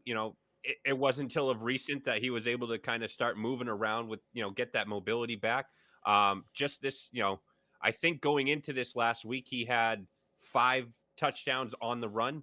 And then he had 4 this week. That's the most by any quarterback all season. The offensive line struggled. And then just the offensive, the play calling was not good. And then there was other factors. The receiving corps, provided that he got to pretty much pick the receiving corps, they didn't seem to show up half the time. Davante Adams did have some good games, but I think Aaron Rodgers overall had a pretty. It wasn't an Aaron Rodgers season, but an Achilles injury is a serious injury. That's not something to fool around with. I mean, look at Kobe Bryant. He was one of the best, and even he was never the same. But, he only had 11 interceptions to, 28 touchdowns. So down year as far as touchdowns. But when he wasn't pressured, games like, my Patriots, where he's threw for, 281 yards, 2 touchdowns, his completion percentage was pretty good in the games where they protected him. And then this past week against Miami, and Miami was playing for a playoff spot. New York could have just gone out there and laid an egg, and he was 23 of 36, 274 yards. He looked like Aaron Rodgers in that game. So I think there are going to be a team like the Raiders or the Vikings or someone that will take a 1-year flyer on him, knowing that you have someone like JJ McCarthy who is in the wings. Maybe Jameis Winston gets priced out of Cleveland. I saw that Deshaun Watson's injury has, set him back. Maybe that's a spot for there will be a team that takes a 1-year flyer on him. Yeah, and just to add to your guys' point here, Josh Olsen brings up a great point. He should play for the San Francisco 49ers next season and ball out. We saw Brock Purdy hurt his elbow like again. It's the I'd take it. Is it the PCL or what's the elbow called? Yeah. So and we don't know. He's already had surgery on that once, right? So, we don't know how he is going to come back for it. He's up for a contract next year, right, as well. So that would be a good pick for him. So you guys are agreeing that there is a market out there for aging quarterbacks such as Aaron Rodgers, correct? I gotta say, Hoffy, were you on the side of that? You think like he actually had a decent year? That's what I got from that. It sounded like you were like on his side saying all this stuff, but he's still Aaron Rodgers. He's still gonna go to whatever team and be a cancer. I don't care what you say. I don't doubt that he's going to be a cancer, but yeah, when he was able to stand in the pocket, stay in there, he was pretty solid, and he started to get that mobility back towards the end of the season. Started to look like the Aaron Rodgers of old. So yeah, I do think there's going to be a team that's going to look past the cancer. Let's say Brock Purdy gets priced out of San Francisco because he's probably going to get some big bucks. You could take a 1-year flyer on him, draft a quarterback, because realistically, you have, I think, the Titans, the Giants, the Jets, Cleveland, Las Vegas, and Pittsburgh right now that needs a quarterback. And you have Shedeur Sanders and Cam Ward coming into the draft. Those, I think, are the only two that are quarterbacks that are going to be able to play day one. Quinn Ewers from Texas, I don't think he's ready. And Carson Beck is getting surgery. So maybe, he's going to slip. So maybe someone like the 49ers can draft somebody like Carson Beck. You bring in Aaron Rodgers for the 1 year while, Beck sits under him. Aaron Rodgers has said he's willing to train, mentor a quarterback, whether or not that's true. But yeah, I think there is going to be a team that is desperate enough for a quarterback that they will take a flyer on Aaron Rodgers. So JM over here on our YouTube channel, I'm sorry, Mark. He says Rodgers was behind a terrible offensive line. Nobody would have succeeded behind that offensive line, and that is false statement because Zach Wilson did succeed behind that offensive line. He had more wins than Aaron Rodgers' 2 years behind that offensive line. I just want to say that, Mark. But Aaron Rodgers is still on the books for another year with the Jets. So no matter what, they still have him. Like they have to trade him. That's why he's come out and said stuff because, like I said, he wants to be let go and go somewhere else. He but can opt into his third year. And I kind of see the Jets not letting him go. He can opt into his third year. So it's kind of his choice to opt in or not. Okay. Well, I mean, I feel like he's talked so much good stuff about the Jets. They've done everything he wanted. Like, why would he leave?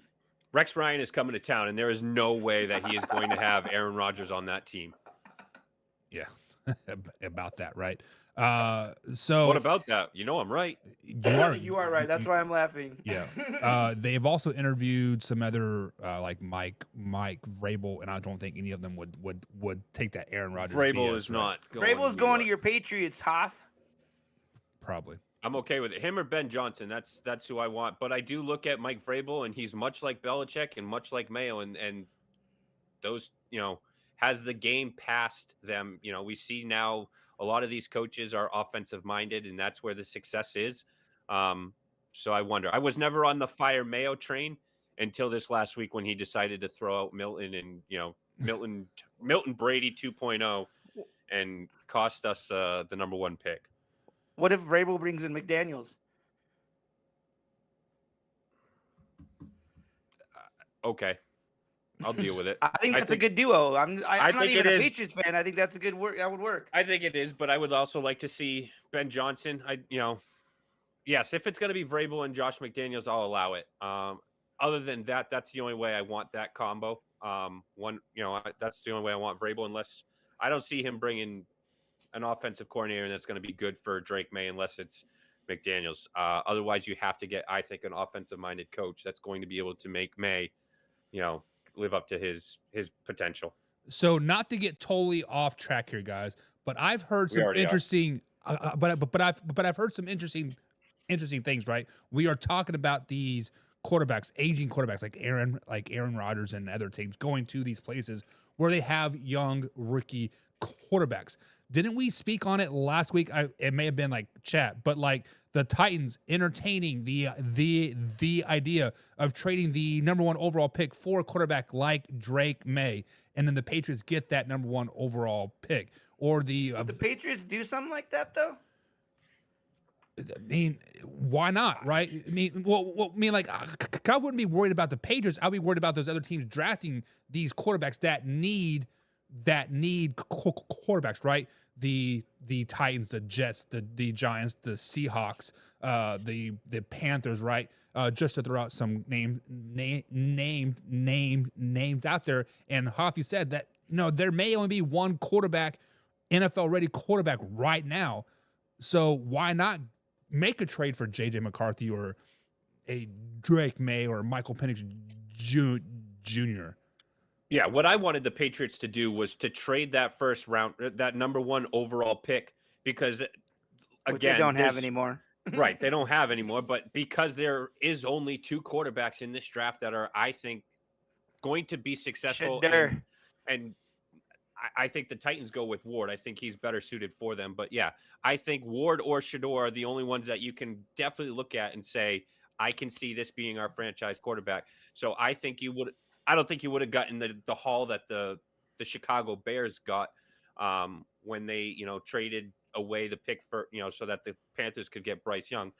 But I think they easily could have moved back to like the 3rd spot and allowed the Giants or the Titans to come into that 1 spot, get some more capital, and get somebody like Hunter.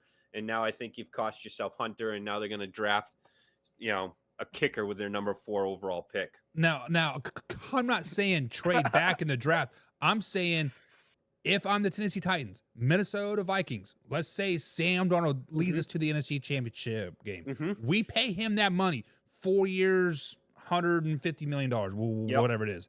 Do you trade that first overall pick to the Minnesota Vikings to get JJ McCarthy? I think somebody like the Las Vegas Raiders, now that they are no longer going to be able to get a Ward or a Shador Sanders. So you got, the Cleveland Browns are number 2. So let's say you got Ward and Sanders, whichever order you want to put them in, 1, 2, to the Titans and the Browns.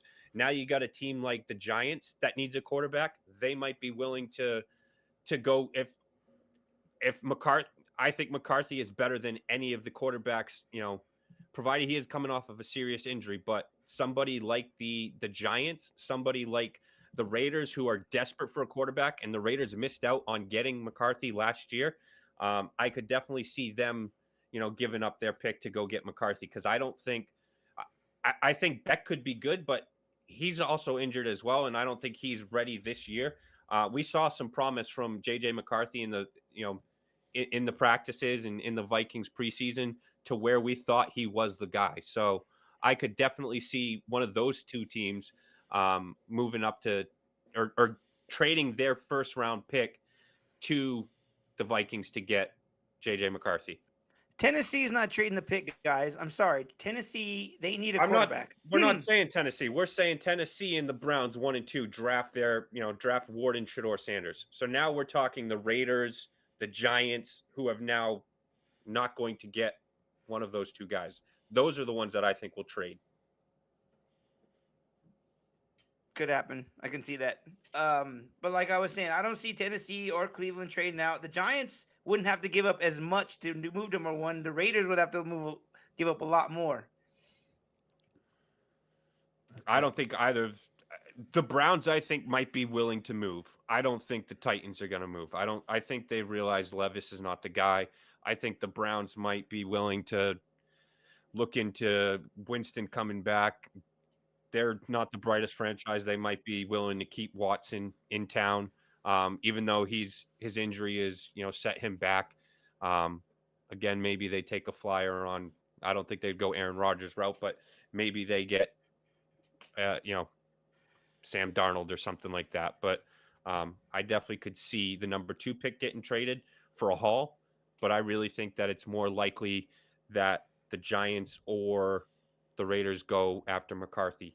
Yeah, this is a conversation that we can have deep once the Super Bowl is finally won by the Kansas City Chiefs for the 3-peat happening. Oh, buzz off. So speaking of 3-peat, topic number 3 is for this Toxic Tuesday is Mr. Tyreek Hill himself. That's right, the man, the myth, and the man they call the Cheetah.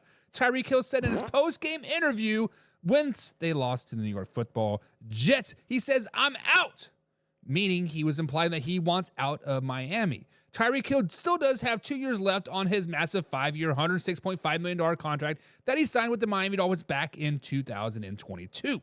He did have an hour conversation with head coach Mike McDaniels, and Mike McDaniels said that it was unacceptable the way he talked. So, guys, when we look at Tyreek Hill, we look how he is aging and potentially losing a step in how he wants to be out.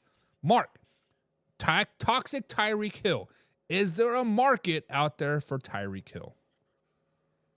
You know what? I don't know, dude. He's on the wrong side of 30, and he has a really big contract. So I don't know what team is going to want to deal with both of those things. Obviously, excuse me. He pushed his way out of Kansas City, and now he's doing the same thing in Miami. Obviously, the dude's a complete diva. He doesn't see things going well. He bolts. He did the same thing in Kansas City. He did the same thing in Miami. He's going to do the same thing to whatever next team he does. If I was Mike McDaniel and the Dolphins, I wouldn't trade him. I'd be like, you know what? Tough, dude. You're staying here. We paid you a lot of money, and we expect you to play well. Hoffy. I think this is where my New Year's resolution goes out the window. No, I this guy is the definition of, a diva, an entitled punk. If I was Miami, I would tell him to sit his ass down. This is the same guy that said, watch what we do.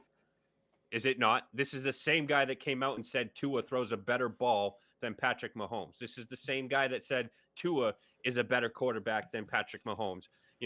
He was thrown at 171 times last year, 123 times this year. That's any wide receiver would be happy to get that many looks, whether this year or last year's numbers. He had 119 catches last year, 81 this year. That's a 38% drop in production. As far as yards, he finished 1,799. He had 800 yards less. That's a 46% drop. As far as yards per game, he went from 112 to 56. That's the fewest since his rookie year. That's about a 50%, drop in production. So no, this guy warrants no leg to stand on. This guy is, as Mark said, a woes me. He's a punk. And we saw that week 1 when he refused to roll down his freaking window and got his butt beat, and he's calling his agent, Drew, I didn't do nothing. Get me some help. All you had to do was roll your window down, say, sorry, you probably would have gotten a ticket. The guy probably, because police can be pretty corrupt themselves, probably would have said, hey, sign this, give me an autograph here and I'll send you on your way. But no, he had to be a self-entitled little punk. So no, sit your ass down and enjoy your time in Miami and play out your contract. I get that it's the NFL can get rid of you. The GMs can move on from you and your contract, and it's, but this is not something where he warrants any leg to stand on. You asked for this, you got it, now live with it. You made your bed, lie in it. So Hoffy, I do agree with you on this, but we have seen star players such as Aaron Rodgers push out head coaching such as Mike McCarthy. We have seen star players push out coaches and general managers if they don't like it, because let's just be honest, players put butts in the seats, players make those dollar bills yell. Now, Mike McDaniels has probably been one of the most overhyped coaches in the NFL. The Miami Dolphins have all the weapons in the world. We forget about Jalen Waddle, probably one of the most unsung wide receivers in the NFL. I freaking love me some Jalen Waddle. Tua is a pretty good quarterback. He's not top 10, but he's still pretty good for this team, right? The Miami Dolphins have all the pieces in place. So maybe Tyreek Hill is not being toxic to want out of Miami. Maybe he's being toxic to push Mike McDaniels out of Miami. Mark, what are your thoughts on that? Who would the owner side with, Tyreek Hill or Mike McDaniels at the end of the day? If I was the owner, I'm going to go with Mike McDaniels, dude. That guy kind of turned their team around. I know they have a lot of talent, but if they don't have somebody dial up the right play calls, nothing's going to happen. And maybe that's why Tyreek Hill's mad, because he's not getting the ball enough. That's just another diva thing that he does. He did the same thing in Kansas City, dude. The year that Cooper Kupp won the Triple Crown and all the wide receiver stats, he complained and complained like, I want to do the same thing. And Kansas City was like, you know what? We're not dealing with this. We're getting rid of you, dude. Yeah. And he's doing the same thing in Miami. It's like, go let him do this somewhere else. Hoffy? Yeah, but Kansas City, he's talking about he's got to do what's right for his family. Dude, you already did what's right for your family. You collect, as Stephen A. says. He's also got like 20 kids. Yeah, well, you've already collected your bag, so your family is set. But that said, Kansas City wanted to pay him, but he just wanted stupid numbers, which is why he ended up in Miami. So you got your stupid number. Now sit your ass down and produce and go collect your bag. Woe is me because I only got 123, tosses this year, and I only caught 81 passes. I had just shy of 1,000 yards. His season this year is nothing to scoff at. That's any other wide receiver would be pumped at those numbers and be, and how many of those games were not even with, Tua. So Tua healthy, this is a complete different team. They missed out on the playoffs because they lost this week. Had they won this week and Kansas City played their, number one starters and beat the Broncos, we wouldn't have heard any of this. But, the first time in his career, he's missed, the playoffs, and the first time that, or his worst season since his lowest number since his rookie year, he's going to cry, woe is me. Sit down, shut up, and, play ball. All right, so let's go ahead and jump into the comments here. JM over here at youtube.com/Manor says, Tyreek Hill would work good in Washington. They have the cap space, and Dan Quinn runs a tight ship over there. And I'm going to be honest, JM, I don't think Tyreek Hill wants a tight ship, right? He kind of got to do his own going thing. To Dallas. I like that in Kansas City. There's a reason why he has 12 kids. 8 of them just last year when he got married, because he likes doing his own thing. He doesn't want a tight ship. JM. And John says you guys spelled head case wrong. I wouldn't say head case. What do you guys call Tyreek Hill? But what if he goes back to your KC? What if he goes back there? Maybe that's what he's playing for. I don't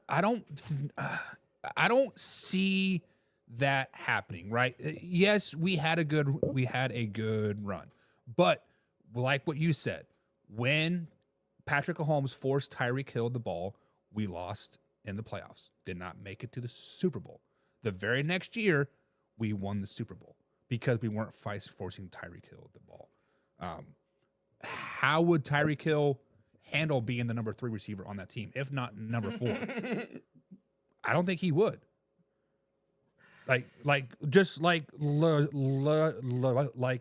Legit. Hoffy said he got 123 targets this season. He would get about 40 on the Kansas City Chiefs.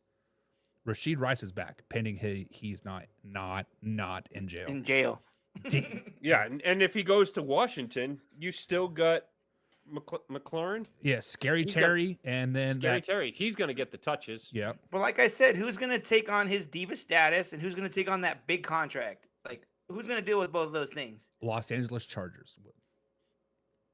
Harbaugh's not dealing with that. Their receivers can't catch a cold in freaking Antarctica. I don't know. Harbaugh is going to be hard to deal with. Tyreek's not going to want that hard, tight ship that Harbaugh runs. No way.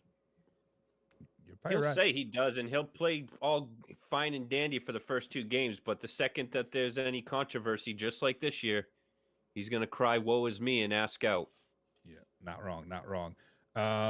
Richard Beck says Tyreek Hill is going to Dallas. How can the Dallas Cowboys, how could they afford that?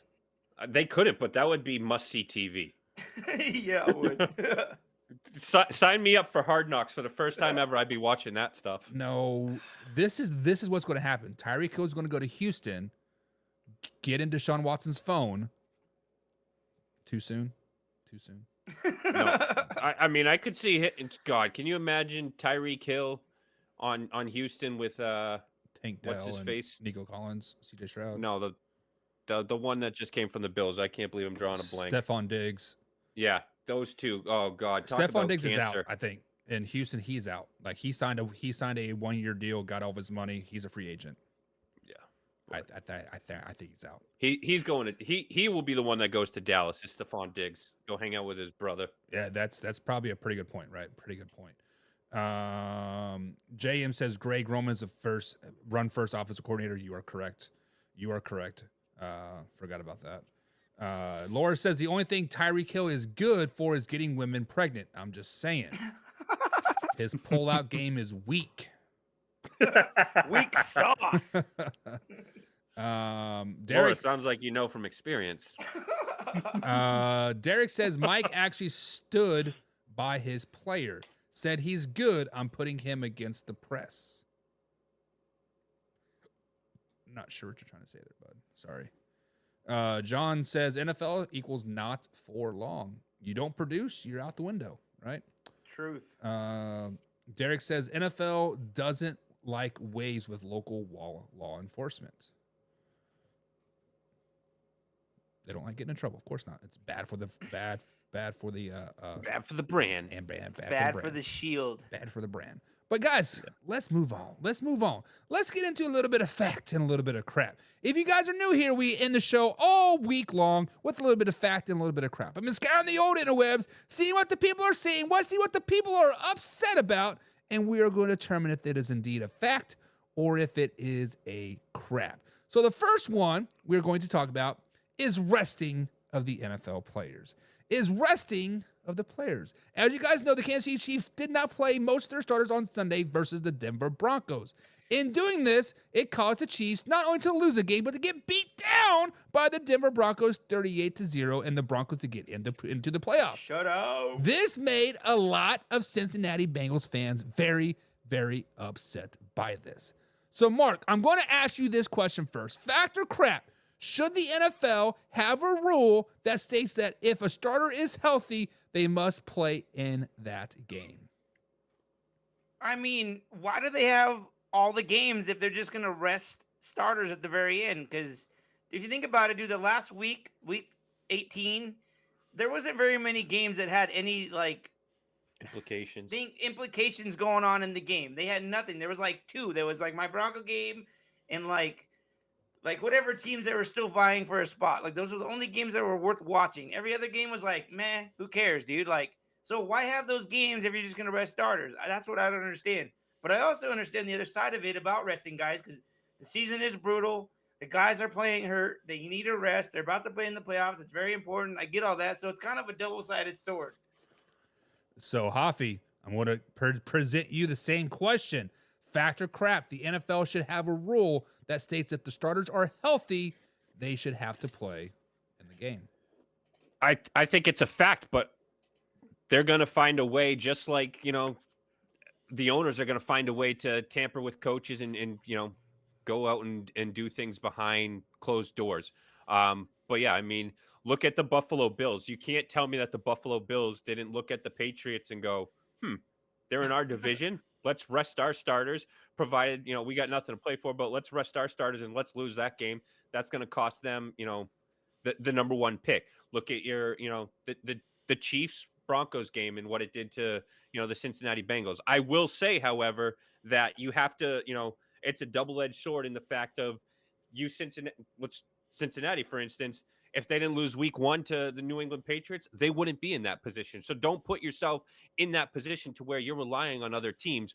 But yes, the amount of money that us fans pay, whether it's to go to a game or whether it's to frickin' Amazon, Hulu, Live Sports, you know, the amount of money that the NFL makes, you know, and then back to the Patriots-Bills game, Josh Allen comes out for one play, says hike, you know, does whatever. What was the point of that?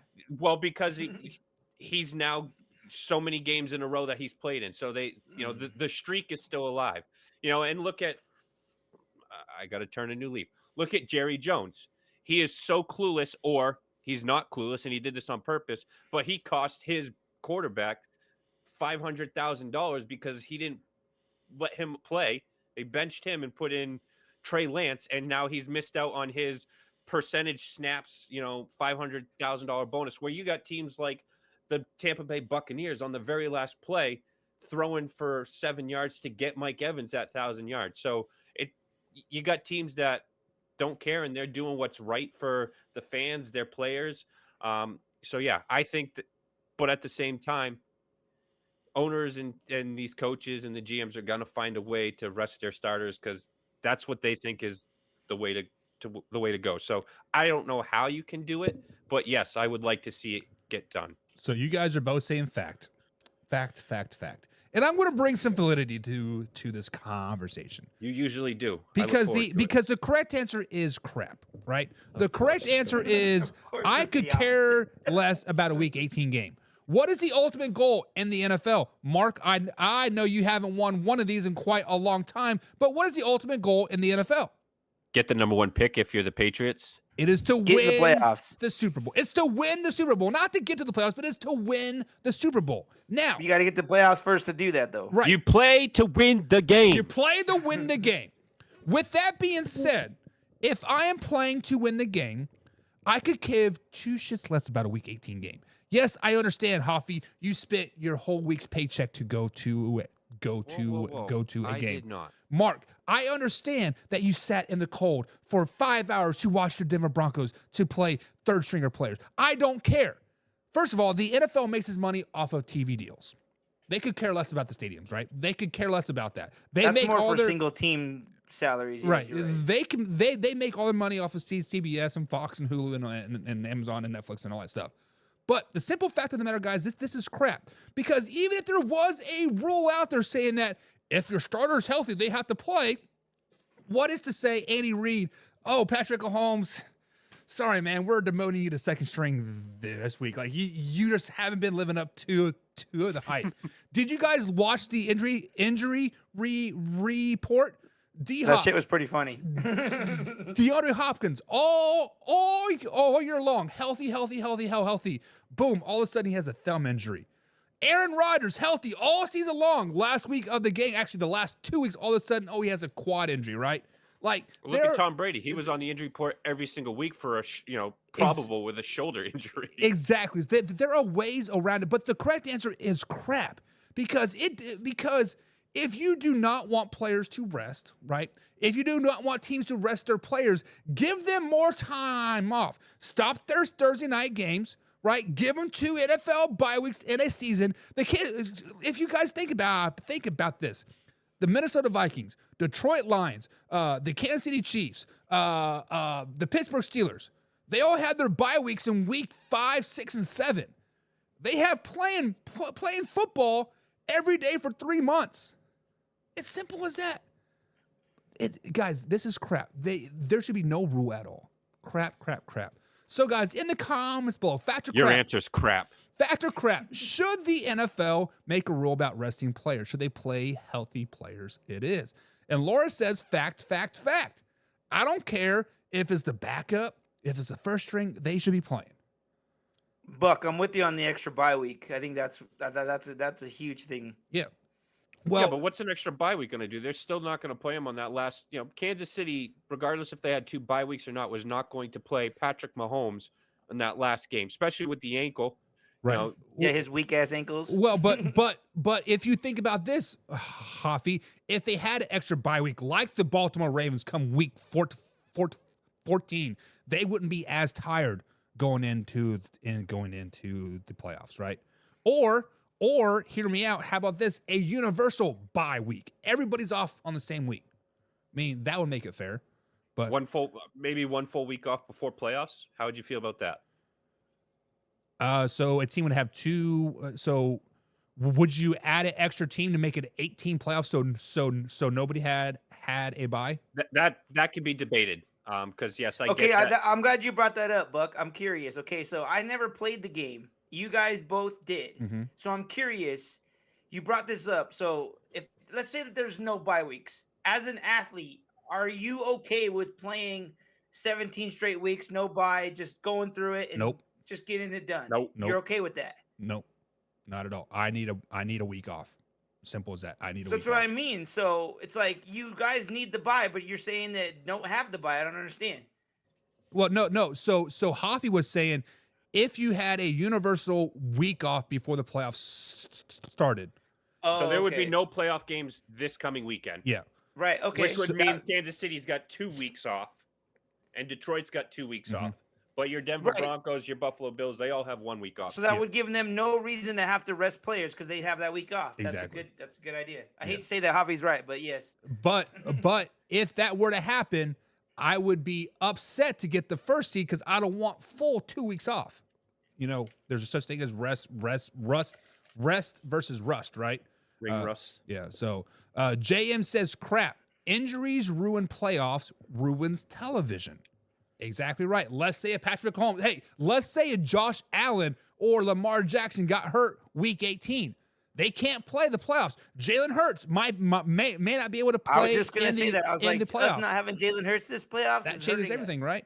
I mean, does that make me less intrigued to watch that game? No, because first of all, it's the only game on, right? And it's still the number 2 versus the 7 seed. I'm still going to watch it, but the Eagles Super Bowl run might be SOL, right?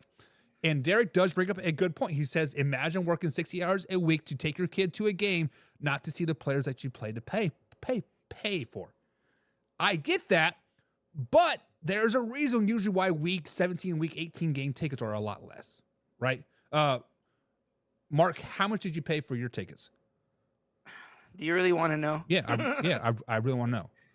Okay, I'm gonna be honest. I'm bougie. Okay, when I go to games, I don't want to sit up high. Like, I have the income, the means to pay for a good ticket. I saw on the first level, $220. Which it's not that bad, right? Because a Kansas City Chiefs ticket on lower deck, probably row 40, me and my wife just went $600. I mean, so it's sitting in the fucking nose. Ooh. Yeah. Sitting in the nosebleeds in New England, I think it's like $195.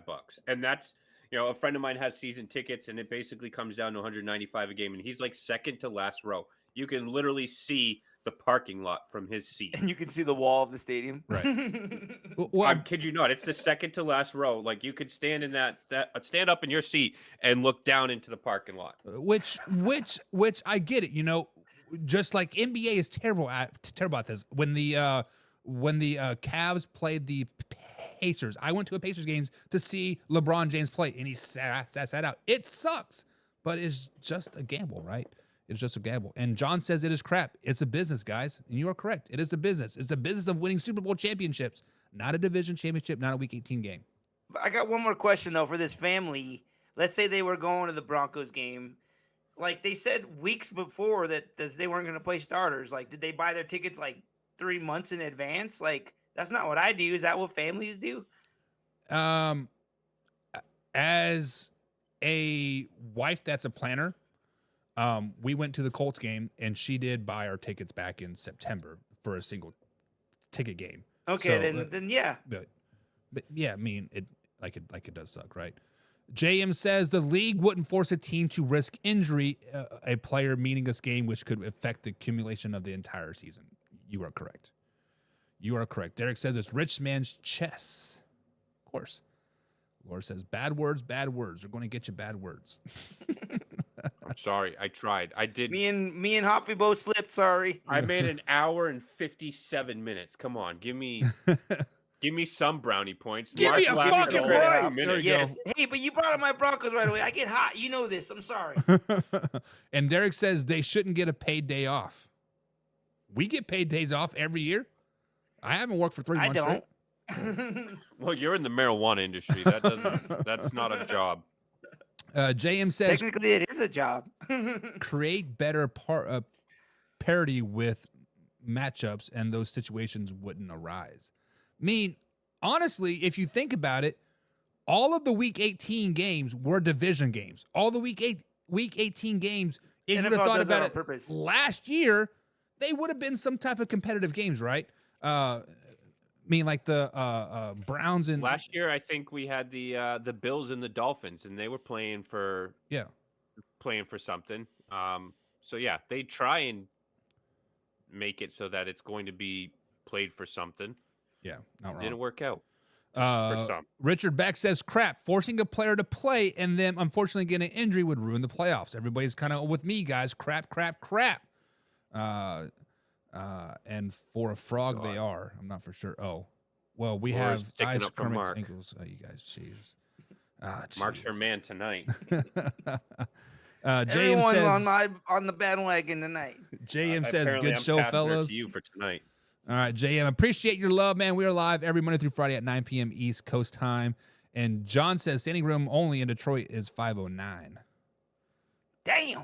Section 509. No, like 500. Is that for nosebleeds? Thank you, Captain Up. All righty, guys. That is going to be it for today's show. 2 hours flew by fast. If you guys are listening to us on Big X 96.1, we are done at the end of the week. Dugan is an ass, and I'm just going to be flat out honest. He tried to take ownership of the man hour, guys, and that's not how we play it over here. So if you guys are listening to us on 96.1 Big X Sports Radio, come over to facebook.com/man hour or youtube.com/man hour, and we are live, raw, uncut every Monday through Friday at 9 p.m. East Coast time. But until then, guys, we are out. See you next time. Later.